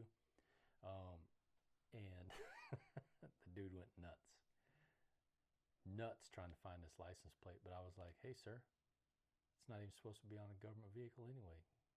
So what are you worried about? Long story short. Yeah. There's just such a culture of, well, I was there, I deserve that. No. You were there, but did you earn that? I had people doing, like contingency response force stuff. I had people in my opinion, putting their life on the line, doing things every day. And then you had people who sat in a tower every day and just kind of looked out with some binoculars every now and then. I'm not taking away from their being in harm's way. Yeah. But somebody still needs to do that job, right? Exactly. Yeah. But you weren't like putting yourself out there, like really putting yourself out there. Yeah. Sorry, I got to draw the line somewhere. And people have a hard time accepting that stuff, man. Yeah. Well, and I will say too, there's a very fine line. No one is going to look out for your career like you. Absolutely. Right? So you can't blame, in my situation, can't blame a girl for trying. Right. Right? But I thought I supplied a, adequate explanation. Yeah. I had a chief reach out to me once because of an EPR rating. And now they're called, I think it's called an EPB. EPB, yeah. But back in the day, it was a enlisted performance report rating of, I gave a young lady a 4, which is a good rating. Yeah, it's not supposed to be a bad thing. But when everybody gets a 5, a 4 is bad. Yeah. I was never that guy. But, the problem people had with me was I was never that guy. So when you would go up for a board or something and you were competing against everybody else and everybody else was like, yeah, everybody masters everything they're doing. And then I would be honest and true with you, then you didn't stack up number-wise. Yeah. long story short, this chief called me one time. He's like, "Hey, you gave this person," yeah, I did. You want to talk about it?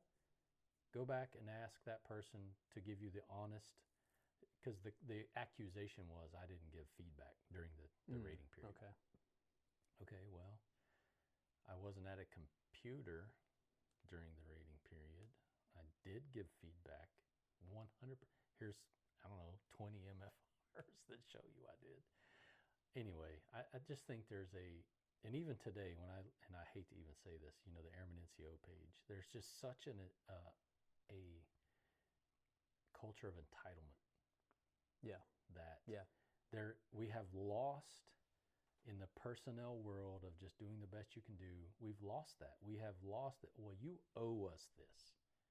I don't owe you shit. I don't owe you nothing. Yeah. You're getting paid to do things that you do. Whether you like it or not, that's on you. Well, not necessarily on you. I mean, there's lots of factors there, but there's just such a culture of entitlement that impact these things that we have to deal or had to deal with. Well, and you bring up the Airman NCO page. I can't bring myself to unfollow it. I can't either. But every time it pops up, I snooze it for 30 days. Absolutely. Because it makes my blood boil. It's ridiculous. Yeah. I looked at it today and I was like, why am I, why? Why? Here's a memorandum of the things we're getting back, like the identification patches. Yeah. Like, don't y'all have better things to worry about than whether EOD's on your sleeve or not? I know I've just put it on my sleeve because I was supposed to at the time. But if I took it off, I didn't care. It's one less patch I got to make sure is level and isn't frayed. And I don't give a shit. You know what, though? My grandmother had a saying. My grandma Harrelson had a saying, and it was, simple things please simple people. Yeah. So that's... I would agree. To me, that is... Yeah. 100%. Old granny. Anyway. Yeah. Kind of got down a rabbit hole there. Yeah, that's all right. That's what we do on this show. That's right. Yeah. So yeah, not all bad, but I think we got some stories of some bad stuff. Oh, I've got plenty of bad stories for sure. Comical. I have good and bad stories, man. Yeah. Whatever we want to talk about. You want to go first? Where are we at? 1 hour and 21 minutes? An hour and 21. We'll give them, 40 more minutes of love? Yeah, sure. Storytelling? Yeah. Unless you're in the middle of one. I've got my own stories. I got all kind. Brady McCoy did not live a saintly airman NCO, senior NCO life. So this is just, you're talking you personally. Me personally. Yeah. Okay. I mean, I could give you a story throughout, a story for every, let's say, every 5 years. Let's say I've got a brand new story I could tell you that is centered on me. Yeah.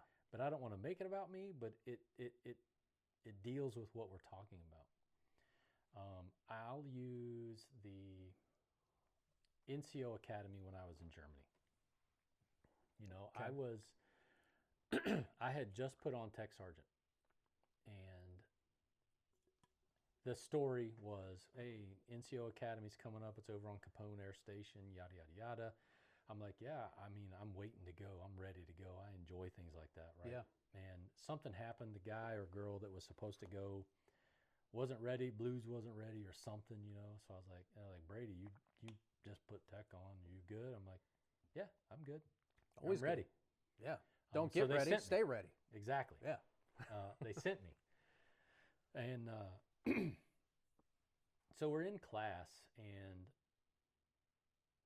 you'll know what I'm talking about, but for the folks out in there that are watching and listening, we in these leadership courses, they do these scenarios where they give you a situation and then they ask everyone in the room where they land, what they feel, how they think they should do it. But for this one in particular, they said, here's the situation and here's the 4 things that you can choose. That corner room is this corner, da da da da da da. Yeah.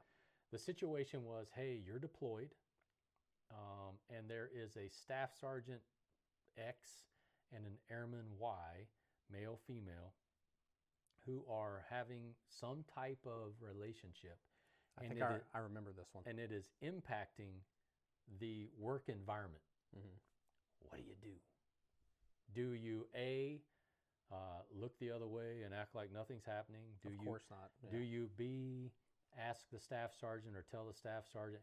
And I may get, the answers wrong, or not necessarily answers wrong, but the corner answers wrong. But in a nutshell, do you just turn the blind eye and don't do anything? Do you just ask the staff sergeant what's going on? Do you just ask the A1C what's going on? Or do you engage and, blah, blah, blah, blah. I'm like, so, the instructor she's doing her thing, and she gives a scenario, and we all, we get a few minutes to talk about it, inside of our little teams. And we go around the room. Hey, what do you think? Oh, I'm a that corner. All right, go stand in that corner. Next, I'm in that corner, so on and so forth. And it finally gets to me, and they're like, well, Brady, what do you think? And I'm like, well, if it's impact in my head, I'm thinking these things. I'm not saying out loud, but yeah. I'm like, okay, so the scenario is you got an NCO and an airman who are having something's going on there, and it's impacting the morale and welfare in the work center to a degree where somebody has obviously asked me to engage, asked me about it. It's come to your attention. Exactly. Yeah. I have to engage the staff sergeant and the airman to figure out what's going on. Regardless of what that creates in the work center, I have to get to the bottom what's going on. So I'm in corner C behind me. And obviously I was different than some, same as some. But there was just one individual, and I can't remember his name, that was in the turn a blind eye, who gives a fuck what they're doing, let them do whatever they want to do. Show me the pictures. Exactly. Yeah, show me the proof.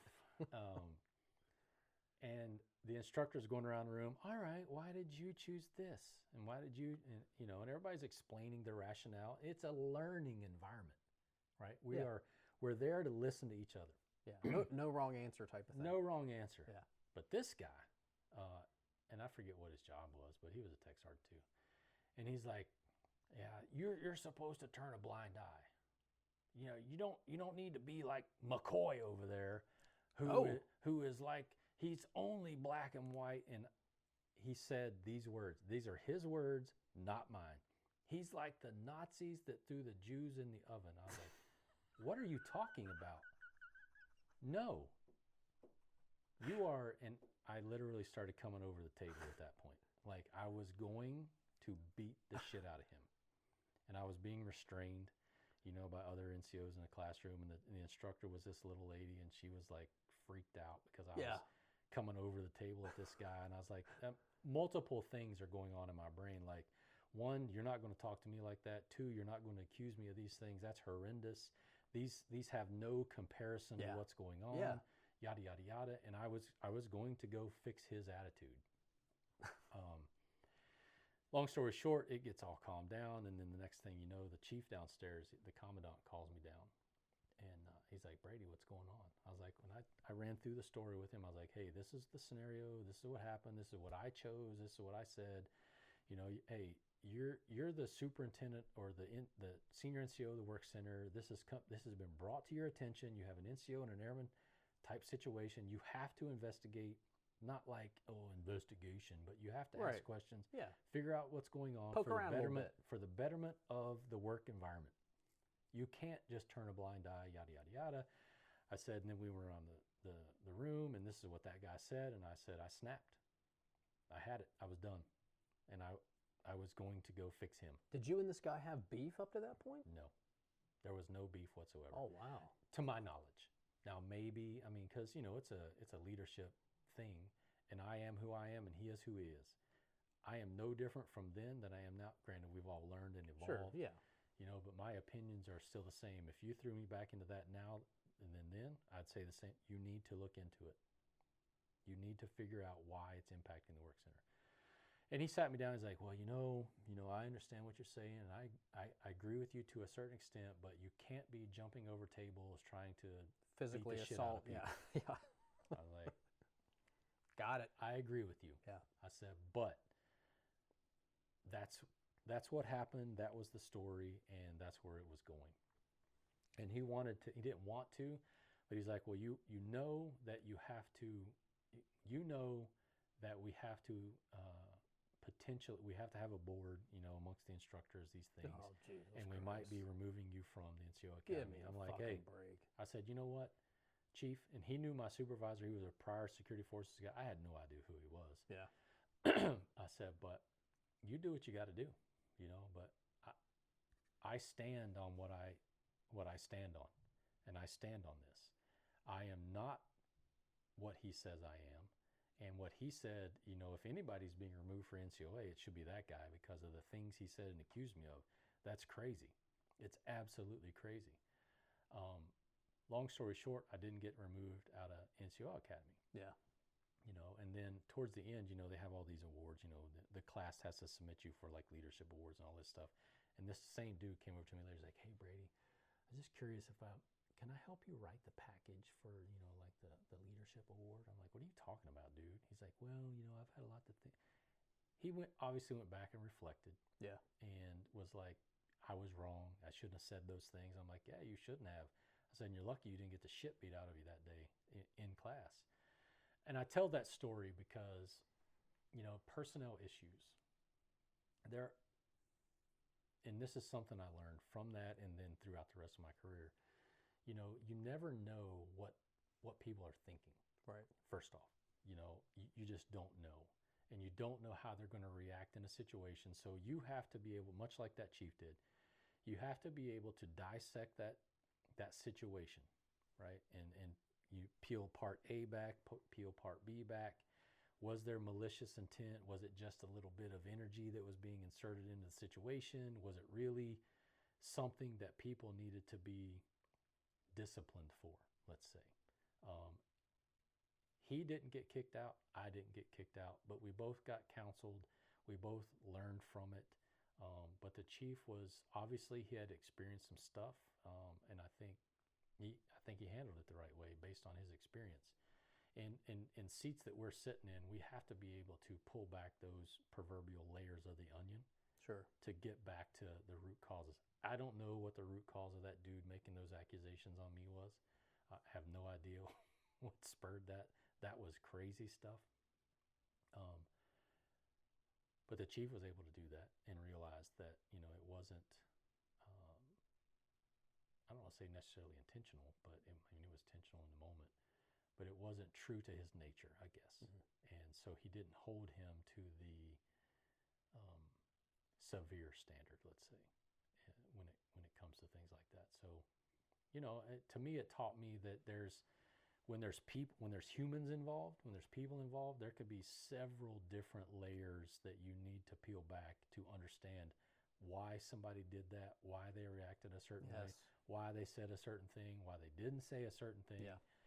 Before you just jump straight to the front and be like, "Get out. Yeah. You're done. 100%. Here's your disciplinary paperwork." He did, in my opinion, he did a pretty good job with me. So I can only assume that he did a very good job with the other guy too. Yeah. And we both ended up graduating and doing our stuff and moving on. Well, and I think you bring up a good point there, because I think the lower tiered folks, definitely the airmen, and even some NCOs, some E5 and E6s, and this is just something you learn over time. They all want. Let me back up. When it's not their situation, they want a cookie cutter fix, Sure. a one size fits all fix. That'll never. Like, this situation happened with these people, and this is what you did, and now I'm in that situation, and you're doing something completely different, and that's not fair. And one of the things you kind of touched on there was conversations and getting to the bottom, getting to the root cause, and what is a person's intent versus what is a person's history. Yep. Like, you could have two people, similar rank, commit the same offense, if you want to call it an offense, and whatever the outcome of that situation is could be completely different based on what their intent was and whether or not they've been a troublemaker in the past, and a plethora of other things. Absolutely. And I think we talked about it before earlier. I don't know if it was the first or second podcast, but, I always had, what I called a line of credit. Yeah. I love that. Very similar to what you're talking about, mm-hmm. right? Like, if you came in and you were always doing dumb stuff, or you were always what people would consider a shitbag, and you've built up no credit, mm-hmm. then I didn't have anything I could help you with. you have not established any kind of, buffer. Yeah. Versus the person who has worked hard, done all the stuff they're supposed to do, gone above and beyond. I can work with you a little bit. Now, you got illegal, immoral, and unethical things. Those are totally different situations, Yeah. right? Where the line of credit would obviously not apply. Yeah. But, those things were always a factor in my brain from early. Even when I was a staff sergeant, like, hey, have you been working hard and doing everything you're supposed to do and you made a mistake? Or have you just been a crap bag and you just haven't tried and you haven't been doing everything you're supposed to do? Those were different outcomes. Oh, 100%. Yeah. And you always hear the term paper trail. Yeah. This is why leadership is on your ass as a lower tier supervisor. You've brought me this problem. Yep. Where is the paper trail? Yep. Create the paper trail. If we truly have a problem child, if we truly have an issue, hearsay is not going to get them moved, advanced, helped to wherever they need to go next, in short order. And that's what I was saying earlier. Some of these things are quick and some of them can take months to figure out some of these issues. 100%, yeah. Conversations. We get to the bottom of a lot of these things simply through sitting down and having conversations. What about kind of along the lines of feedback, tough conversations? I've known you long enough to know that you probably, I'm making an assumption here, Brady McCoy probably never had an issue sitting down and giving somebody like tough feedback, telling them some things they needed to hear, but not necessarily things they wanted to hear. For sure. I had an evolution in that, but what's your history there? Let's take a bathroom break. Okay. I'll hit pause on the video. I wanted to pause for a second, so I had to play. All right, so tough conversations that I've had with some folks. There's been, a lot of times over the years where, I mentioned earlier that, ratings and decorations, just because everybody got it doesn't mean you get it type thing. I've encountered lots of staff sergeants, tech sergeants, master sergeants that had never been told, not necessarily that they were not doing great work, but that they weren't doing what the EPR, in my opinion, when you look at the far right of an EPR, enlisted performance report, when you're trying to rate somebody on how well they're doing things, it's like masters all these. And I'll be the first to tell you that, I am a recipient of fives.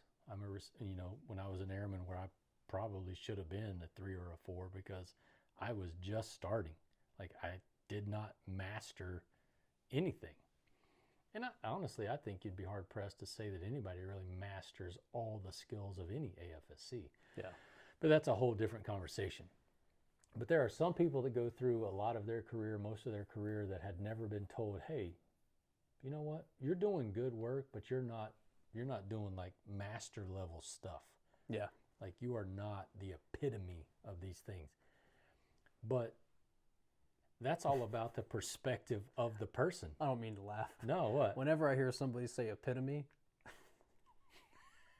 hey. The first time I ever saw that word on paper, like written in print, I was like, epitome? Like, so I'm sorry, I always think of that. No, it's all good, man. Anyway, go ahead. No, so what I was going to say was, I think it really comes down to what the person giving the feedback or saying those things to the person has experienced. Yeah. Luckily, unluckily, fortunately, unfortunately for me, I had supervisors that told me, hey, yeah, you are great. You are leaps and bounds above most, this, that, and the other, but you're still not the best. Okay, I need to work harder. I didn't start, and I never really, and I go back to Germany again. Germany was very transformational for me. My supervisor there, he gave me an EPR bullet that said, the best technician I've ever worked with, yada, yada, yada. I'm like, oh, what does that mean? The best technician? Nobody's ever told me I was the best technician. But the other ones didn't reflect that. I say all that to say, like, I think the feedback, the feedback I would give senior NCOs was based on the feedback that I had gotten, the way I was grown, the way I was taught. And I was never taught to sugarcoat and fluff and give you false hope per se, or lead you down the wrong path by saying, hey, you're great. You're doing everything that you need to know. Very, very, very few people in the people that I supervised were doing everything they needed to do. But most, if not everybody, had been told their entire career that they were doing everything they needed to do. Yeah. And I would give master sergeants 1.5 to 2 hour feedbacks and hand them like 8 to 10 pages of printed out stuff when they left. Yeah. Some got very angry about that. Like, what are you doing? I'm not an airman. Well, no, but you still need feedback. You need to understand where I expect you to be, so that when the end of the day comes and I'm writing your EPR, you're either going to meet it or you're not going to meet it. Yeah. And I think what's lost in some of that is the recipient of that, a lot of times they get butthurt. Like, a lot of times. like this is to help you. Yep. Like, I am trying to help you. I'm not attacking you. I'm not attacking you. I'm just being honest. I'm not trying to be mean. Right. Yeah. Yeah. Some people received it well. Most did not. I attribute that to the people that received it well were probably a little bit more open, not necessarily open-minded. I don't know. Maybe they had been given real feedback before, or they just understood, hey, life isn't always sunshine and rainbows, and this guy's just trying to help me out. Yeah. But the people that had been, blowing smoke up their ass the whole time, and everything that they had been told was, hey, you're great, and then all of a sudden some guy's like, no, you need to work harder at this, that, and the other. I think I told you in a podcast before, when I had my back surgery back in late 2015, early 2016, I had some people tell, and there was an incident that happened. Well, that's a whole different podcast. But, when I came back and I was reading some of the statements, because I did a FOIA request, some people said the best time of my life at F.E. Warren was when Senior McCoy was out for his back surgery, because I remember he you wasn't talking about following up on tasks, Yeah. and he wasn't giving me feedback. Nobody breathing down his neck. Yeah. You're not ready for life then. You're not ready for what you're actually doing. You are in, I don't even know how you describe it, but you're just not ready. But yeah, hard conversations. To me, those were hard conversations. Then there's always the conversations about deaths in the family and things like that. Yeah. Yeah, that's the thing on a death, and I got a whole thing if we got time for it. Like, what do you say? Yeah. And in short, a lot of times you don't need to say anything. Yeah. They just need to know, like you said earlier, they just need to know that you're there for them. I'm here for you. In whatever way that you need, they need to know that you will be there to help them at least try to get whatever they need help with. Yeah. And that's 100%. really all they need. I'm here for you. Yep. You just let me know. Yeah. There was a time, and this was at Holloman, and this is it's a fairly dark story. We're at 143. I'll try to make it quick, but not quick enough to leave out some of the details that, hard conversations. The gentleman that I talked about earlier that I'm going to probably meet up with tonight, I had just gotten to Holloman. We were going to Iraq together, and one of the other airmen on the same flight, because I took my entire flight. I was allowed to take my entire flight to Iraq, so it was a good situation for me. But a couple of the airmen had already deployed ahead of us with a different team. Long story short, this airman, another airman, they developed a relationship over in, wherever they were. Okay. They came back, continued that relationship, yada, yada, yada. The female came and visited him at Holloman. They were still on their R&R. The husband found out about it, went AWOL, came to Holloman, and in a nutshell, ended up stabbing this airman, my airman, numerous times, killing him. Wow. So, yeah, wow is right. And I'm a tech sergeant at this point, and I'm like, okay, this is my first big traumatic situation. Understatement. As a flight chief. Yeah. And my first sergeant calls me, and she's like, hey, have you seen Airman so-and-so? And I'm like, no, I'm still on my R&R, but he should have finished his R&R and been back to work at this point. Is why they were looking for him. I'm like, I don't know. So I call, a bunch of the folks that were on the team with me. I'm like, hey, have you seen so-and-so? They're like, no, we haven't seen him. No. A couple days go by, and eventually, they find the couple, my airman and his person, in a hotel, and they were like, the report said they were taped to a bed and all this other stuff. And we all get, we get called in because we're having, this funeral of sorts at work, and I'm a tech sergeant. I've never experienced anything like this before. And now I've got 15, 20 people who were close friends with this airman. I was not a close friend, but I knew who he was because he was on my flight when he had just left. And I have these 15 to 20 human beings looking at me like, what do we do? Like, how do we handle this?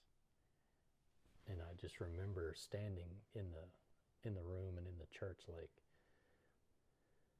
just do the best you can, right? Just make sure, like we just talked about, that they understand that you are doing the best you can and that you are there for them. And there will be those situations that you are totally not prepared for. Yeah. And I don't know that there is a way to be prepared for something like that. But what we know is you just do the best you can, right? Yeah. To let them know that, hey, the situation is terrible, it sucks, but we will get through it together. Whether it's a suicide, whether it's something like that, or whatever it may be. Vehicle accident, I've dealt with those too. You just need, as a leader, as a mentor, as a supervisor, as a boss, or whatever, those people just need to know that you're there for them. And that's the best you can do. Yeah. And there's nothing else you can do about it, but be there for them if they need you. And know that, in the moment, you may not be able to fully fill that cup for them, but how do you help them fill that cup? Yeah. Help them find the right resource. Absolutely. Yeah, absolutely. Absolutely. And so a very drastic, hard conversation from the senior NCO feedback world, but nonetheless, when we talk about personnel issues, that is a factor. When you talk, we didn't talk about it, but you think about the different wars that we've been through and all these different things, and the stuff that's going on these days, you don't know that you won't find yourself in a situation like that. And you can't prepare for it. You just need to know that you just need to be there for your people. Yeah. Hard conversations is different things in my book. It could be giving a senior NCO feedback on, hey, you haven't been performing like everybody else says you've been performing, or it could be, hey, your entire flight of 15 or 20 need you right now, but they just need you. There's nothing you can really do but be there for them when they're going through these things that they're going through. So, yeah. Hard conversations. When I think of I remember the first hard conversation I ever had as an NCO, senior NCO actually. I'd been a supervisor in the past, of course, and we reference the Air Force Academy a lot on the show. When you and I were at the Air Force Academy, there were some hard conversations there, but those were kids. Yep. So nothing too crazy. That aside, I just always been blessed to where I just never had to have a hard conversation. Just never been in a situation where it was, warranted necessarily. I just blessed in that sense. Yeah. And got all the way to the point where I was a senior master sergeant, Whiteman Air Force Base. I'm the flight chief of the Age flight, and I had a female master sergeant who I had been stationed with at a previous assignment in the past. So there was a point we were peers. Now I'm her boss. And dear friend, I still consider her a dear friend. And she really had a bad habit of talking out of turn. Yeah. And not only talking out of turn, but rambling on. And, we'd have our little production meetings, and I always try to be conscious of my nonverbals because I don't want to inadvertently discredit someone. Yeah. Right? Sure. So we'd have our little daily meetings or whatever, our production meetings, and she was the type person, she always had to say something. you know, and then she would ramble, you know. Yeah. And anyway, it just, as long as I'd known her, she had a reputation for that. Well, now I'm her boss. Well, she continued this habit, and I'm looking around the room, and you know, you go around the table at the end. Sergeant so-and-so, you got anything? Sergeant so-and-so, you know, nope, don't got anything. And you knew she was always going to have something to say. You can't skip her. Yeah. You know, and she'd go on the tirade, and like every day you just see the air get sucked out of the room. You know, her peers are like, the body language. Nonverbals were there. Yeah.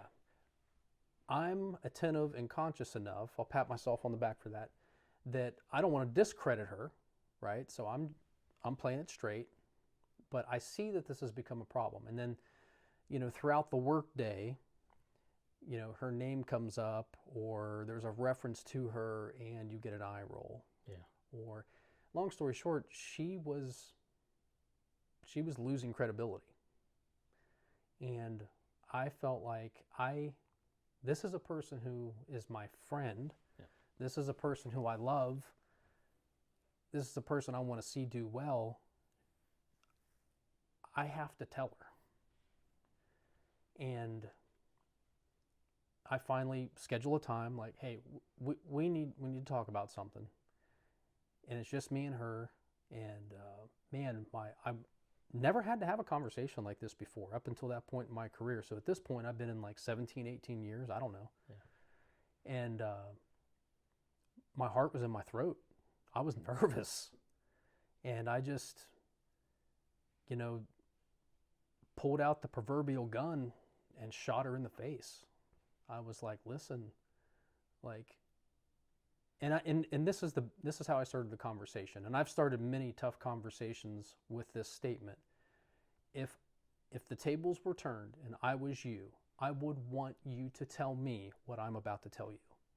I would want you to. Yeah. And I told her, I'm like, look, you have a habit of, I don't know if you know this about yourself, and you're losing credibility amongst your peers, and you know, I saw her well up. She started crying. She really didn't have anything to say in the moment. And, you know, I said what I had to say, and, you know, offered her the tissues and all that, gave her an opportunity to say. She didn't have anything to say in the moment. She left, came back a few minutes later. I think I need to go home for the day. Can I go home? Yes, go home, you know. And I didn't really feel good about it. Yeah. I mean, I felt like I was... It never feels good. It did no joy at all. Didn't know whether or not, did I handle that the right way? I don't know, you know, because really, again, I made it all the way to that point in my career, never had to have a conversation like that. And I went home and just talked about it with Aaron, and, you know, should I have not said anything? You know, you second guess yourself. And anyway, long story short, she comes to work the next day. She wants some time with me. Bring her in, close the door, and she got teary-eyed, but she was like, look, no one has ever told me that before. Like, thank you. Like, I had no idea. So, and we kind of talked through things, how she felt about it, how I felt about it, you know, a plan of action going forward. Yeah. And she ended up thanking me, and it actually strengthened our relationship. Yeah. Now, I've had tough conversations that, you know, to this day, I'm just a son of a bitch, and, you know, people spit on the ground when they hear my name. The luxury of leadership. Yes. But I will say this, for any new supervisor out there, bite the bullet, have that conversation, pull out the proverbial gun, shoot them in the face, and every time thereafter, that conversation, because I had a lot more after that, it got easier every time. Not that I got any joy out of it. Sure. But once you've done it once, it's like, that wasn't so bad. I'm making it about me as the feedback giver, right? You don't want to forget it's also about the person. Yeah. But for me, it got a little easier every time, and over time, you just kind of accept the fact, like, not everybody's going to love you, and I'm comfortable with that. Yeah, I like to say, you know, that I didn't care what people thought. But, you know, when you hear people say, I don't care what you think, I believe that they really do down deep. You know, it may not impact, but I used to say things like that, but then I had to, you know, reflect and reality check myself. I do care what people think, but not to the degree that it sways me away from doing things like that.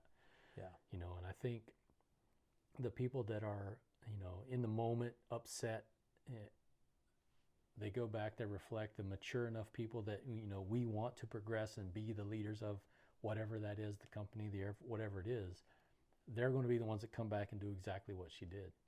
You know, it's the ones that get pissed and hold a grudge and say, nah, I hate you and you're an asshole, that, okay, then I gave you the feedback you needed then. Yeah. Good.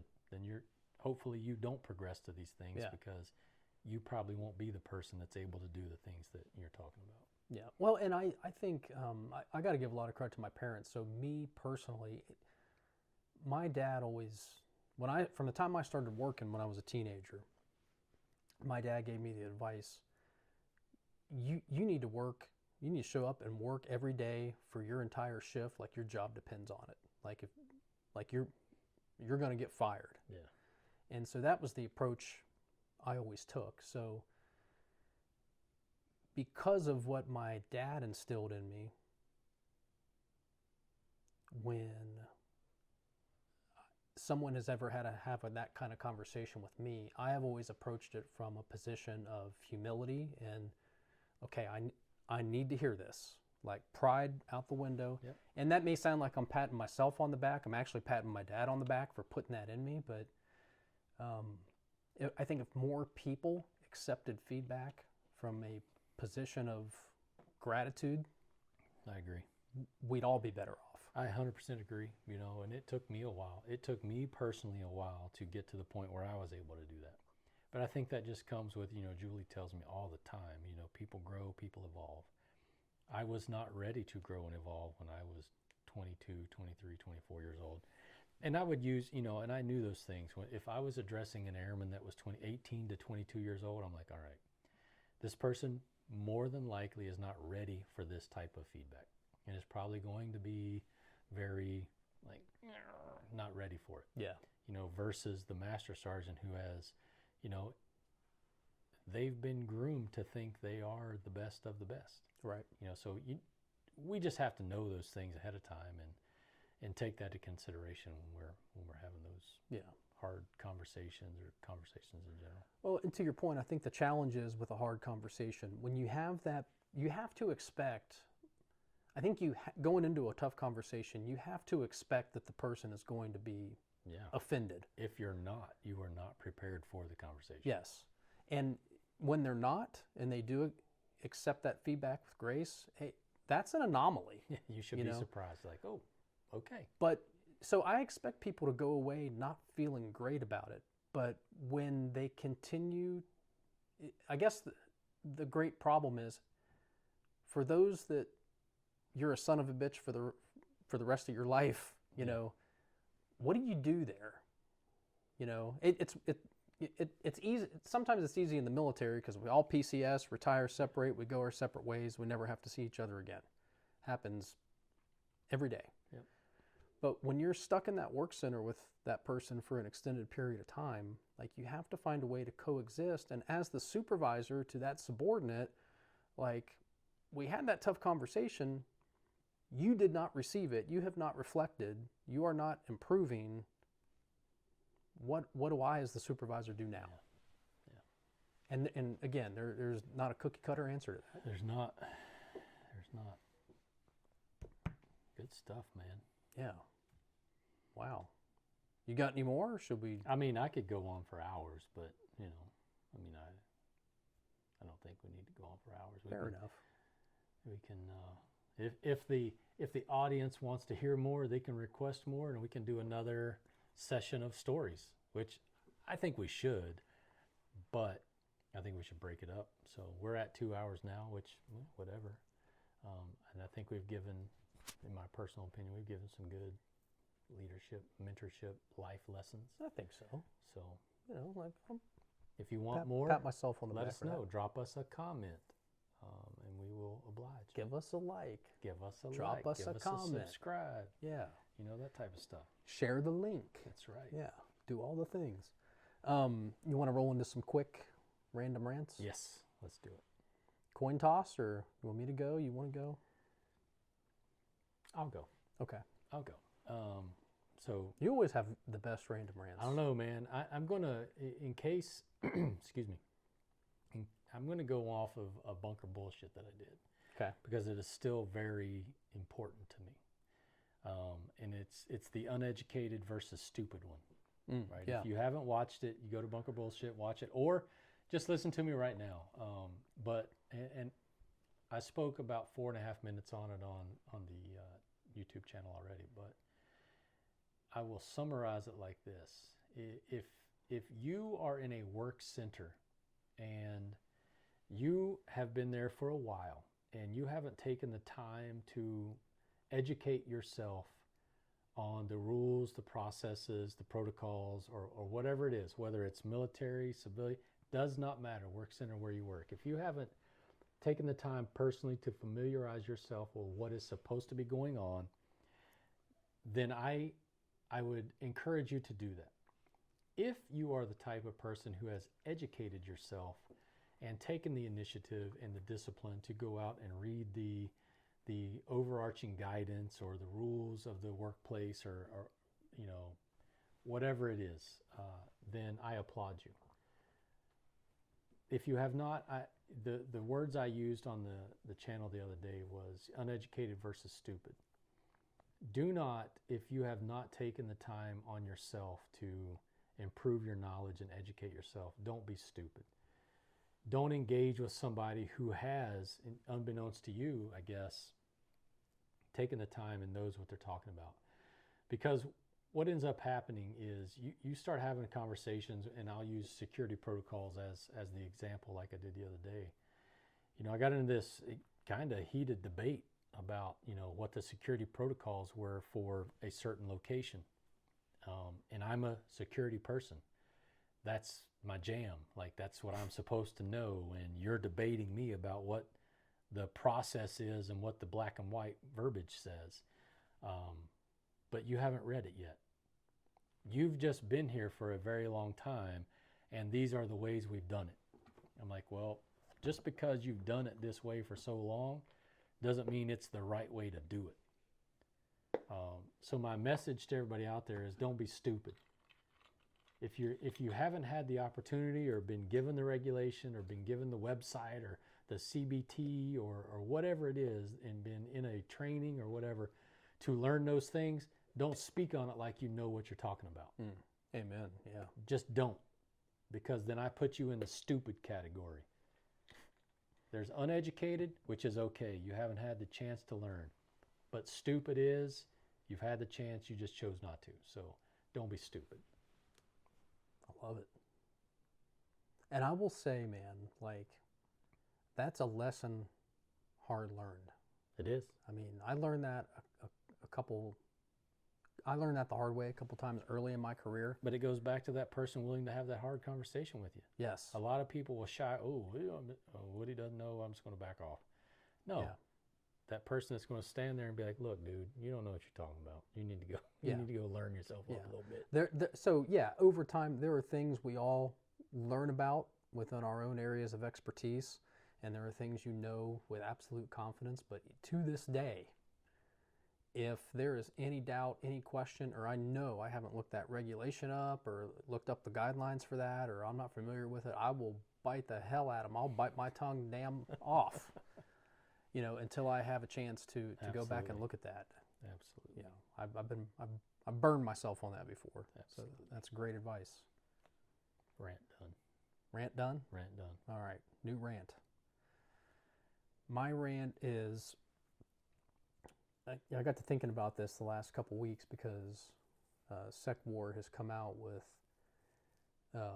new PT standards across the services, and you know the Air Force has tweaked and retweaked their PT process, and I don't think that's a bad thing. I think you evolve for the demands of the mission, right?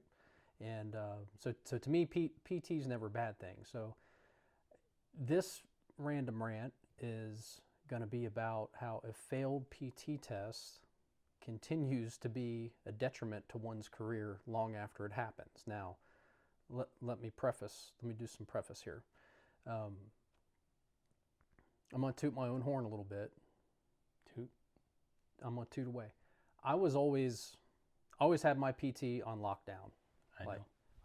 I made PT a priority. I expected my people to make PT a priority. And to this day, I've been retired for 3 years now. I PT 6-7 days a week. Am I an Olympic athlete? Absolutely not. I'm just trying to keep it all moving, keep it all healthy, right?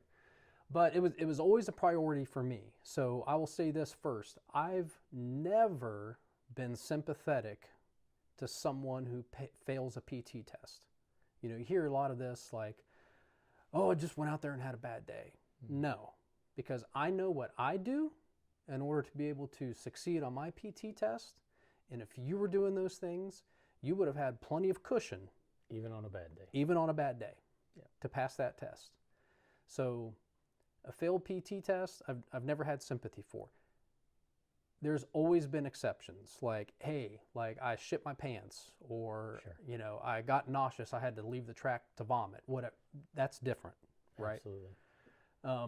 But what I don't agree with is someone fails a PT test, and now every time they go up for a board, every time they go up for a stratification, every time their records get looked at for the next 5 years, even if they have fully recovered from that PT test and now they're scoring 90 plus into 100s, we're going to continue to use that failed PT test as a discriminator to not let that person get the award, get the stratification, get the next rank, whatever that thing is. And so they always say, if you're going to complain, come with a solution. I don't have a solution. You have to look when you're doing when you're analyzing records for a stratification, you have to look at PT. Something along those lines that I think kind of ties the hands of a board, whether it be an awards board, a stratification board, the group of chiefs that get together to cuss and discuss, I think is the Air Force has always had this rule on the EPR and the EPB to where if somebody fails a PT test, you can mark them down because of that. But at the same time, you can't mention it on the PT test or on the EPR. You can't reference the PT failure. You can mark them down because of it, but you can't reference it. That never made any sense to me. Because the reality of the situation is, because you fail a PT test, that doesn't make you bad at your job. Sure. That doesn't make you a piece of shit airman. Again, you'll never get any sympathy from me for a failed PT test, but I've known a lot of airmen in maintenance who have failed a PT test and been some of my best maintainers on the line, some of my go-to guys. The challenge is, in the spirit of personnel issues, how do you marry those two together? How do you make PT a priority in your go-to guy's life? But where was I going with that? Oh, you've never been able to mention that on an EPR. So if you have that stellar performer where the words on the EPB or the EPR say this guy is awesome and doing all the things, why the markdown? Yeah. There is no way to... Now, there was a time, I think, 2013, 14, 15, somewhere in there, I think they had a box on the EPR PT test, pass, fail, check the box, but then you still couldn't talk about it. No. But at least... But if you didn't pass it, you weren't moving forward. Right. Yeah. So I think that was probably, the best compromise. Like, we don't care how high you score as long as you pass it, and you got to check this box. And if you pass it, you're eligible for whatever's out there. Yes. So, but to me, it always left a mystery. The markings, the words don't match the markings because we can't reference a failed PT test. So anyway, I've seen success stories where someone has maybe even just barely failed a PT test and then come back and scored a 95 on the next go around and continue to consistently pass. But we're going to continue, we want to develop people, we want to make them better, and here this guy here has clearly got the message because he failed, and now his last 3 or 4 PT tests he's scoring above a 90. But yet we still got our thumb on him. I had a senior master sergeant when I was the chief of the 388th Maintenance Squadron.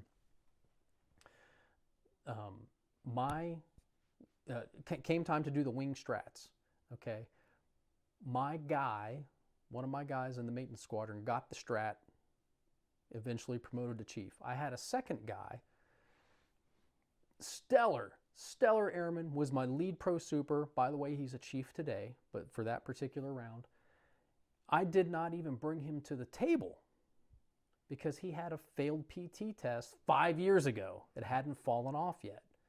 And I had the other chiefs in the room, like the other chiefs, it wasn't their guy. He was my guy.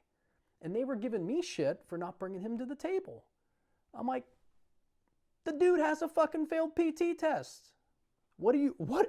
I thought we agreed. Like, that's a discriminator. Everybody, all these other candidates, everybody in the room, everybody that's been brought to the table, if all things are equal, this guy failed a PT test. He's out. I would say the same thing. And I stuck to my guns, and I had a conversation with the guy prior to. I'm like, look, man, I'm not going to take you in the room.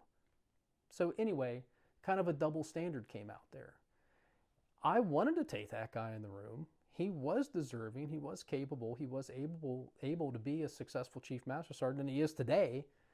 But based on criteria, I left him out of the room because of a failed PT test 5 years ago. If I'd had the guy had been passing all his shit. I'm rambling now, but yeah, I think you get the point. It's, 100%. I saw the same how stuff. long do you make it? It's bad enough. It's bad enough the day never failed a PT test. So I'm making some assumptions here. It's bad enough the day you fail a PT test for that person, because I just tanked all my shit for the next 5 years. Dude, it was the most stressful thing in my entire last 10 years of my career. Yeah. But yeah, my belief is current, not current. Yes. Current meaning you passed, good to go. I don't give a shit about anything else. Yeah. I love it. But yeah, so maybe that's a solution. I don't know what the right solution is, but I know that keeping your thumb on someone because they failed a PT test 3, 4, 5 years ago and they're clearly rehabilitated since is not the right answer. Yeah, I would agree. 100%. So, anywho, we'll call that rant complete. There you go. Air Force, get your shit together. Do better. I agree. All right, what do we got left? Any parting shots? No, I don't think so, man. We talked about a lot of good stuff today. I think we brought on a video, so I'm anxious to see what people think. And give us some comments and some whatever. Give us some feedback. Yeah, have the tough conversation with us. Please. Give us the honest feedback. Please. We won't cry. We won't get mad. We'll cheers you to a delirium or a Leine. Or a Blanton's. I'm still working on my Blantons here. All right, call it a show? Yeah, let's do it. All right, everybody. Hey, thanks for tuning in to Tales from the Back Porch. Obviously, if you're listening to this, you found us on Spotify. We're also now on YouTube. So if you're listening on Spotify, check us out on YouTube. If you're watching on YouTube and you're on your way to work or you're at the gym, you also have the audio version on Spotify. So either way, like and follow. And until next time, fly straight, be good, and thanks for tuning in. Hooah. Hooah.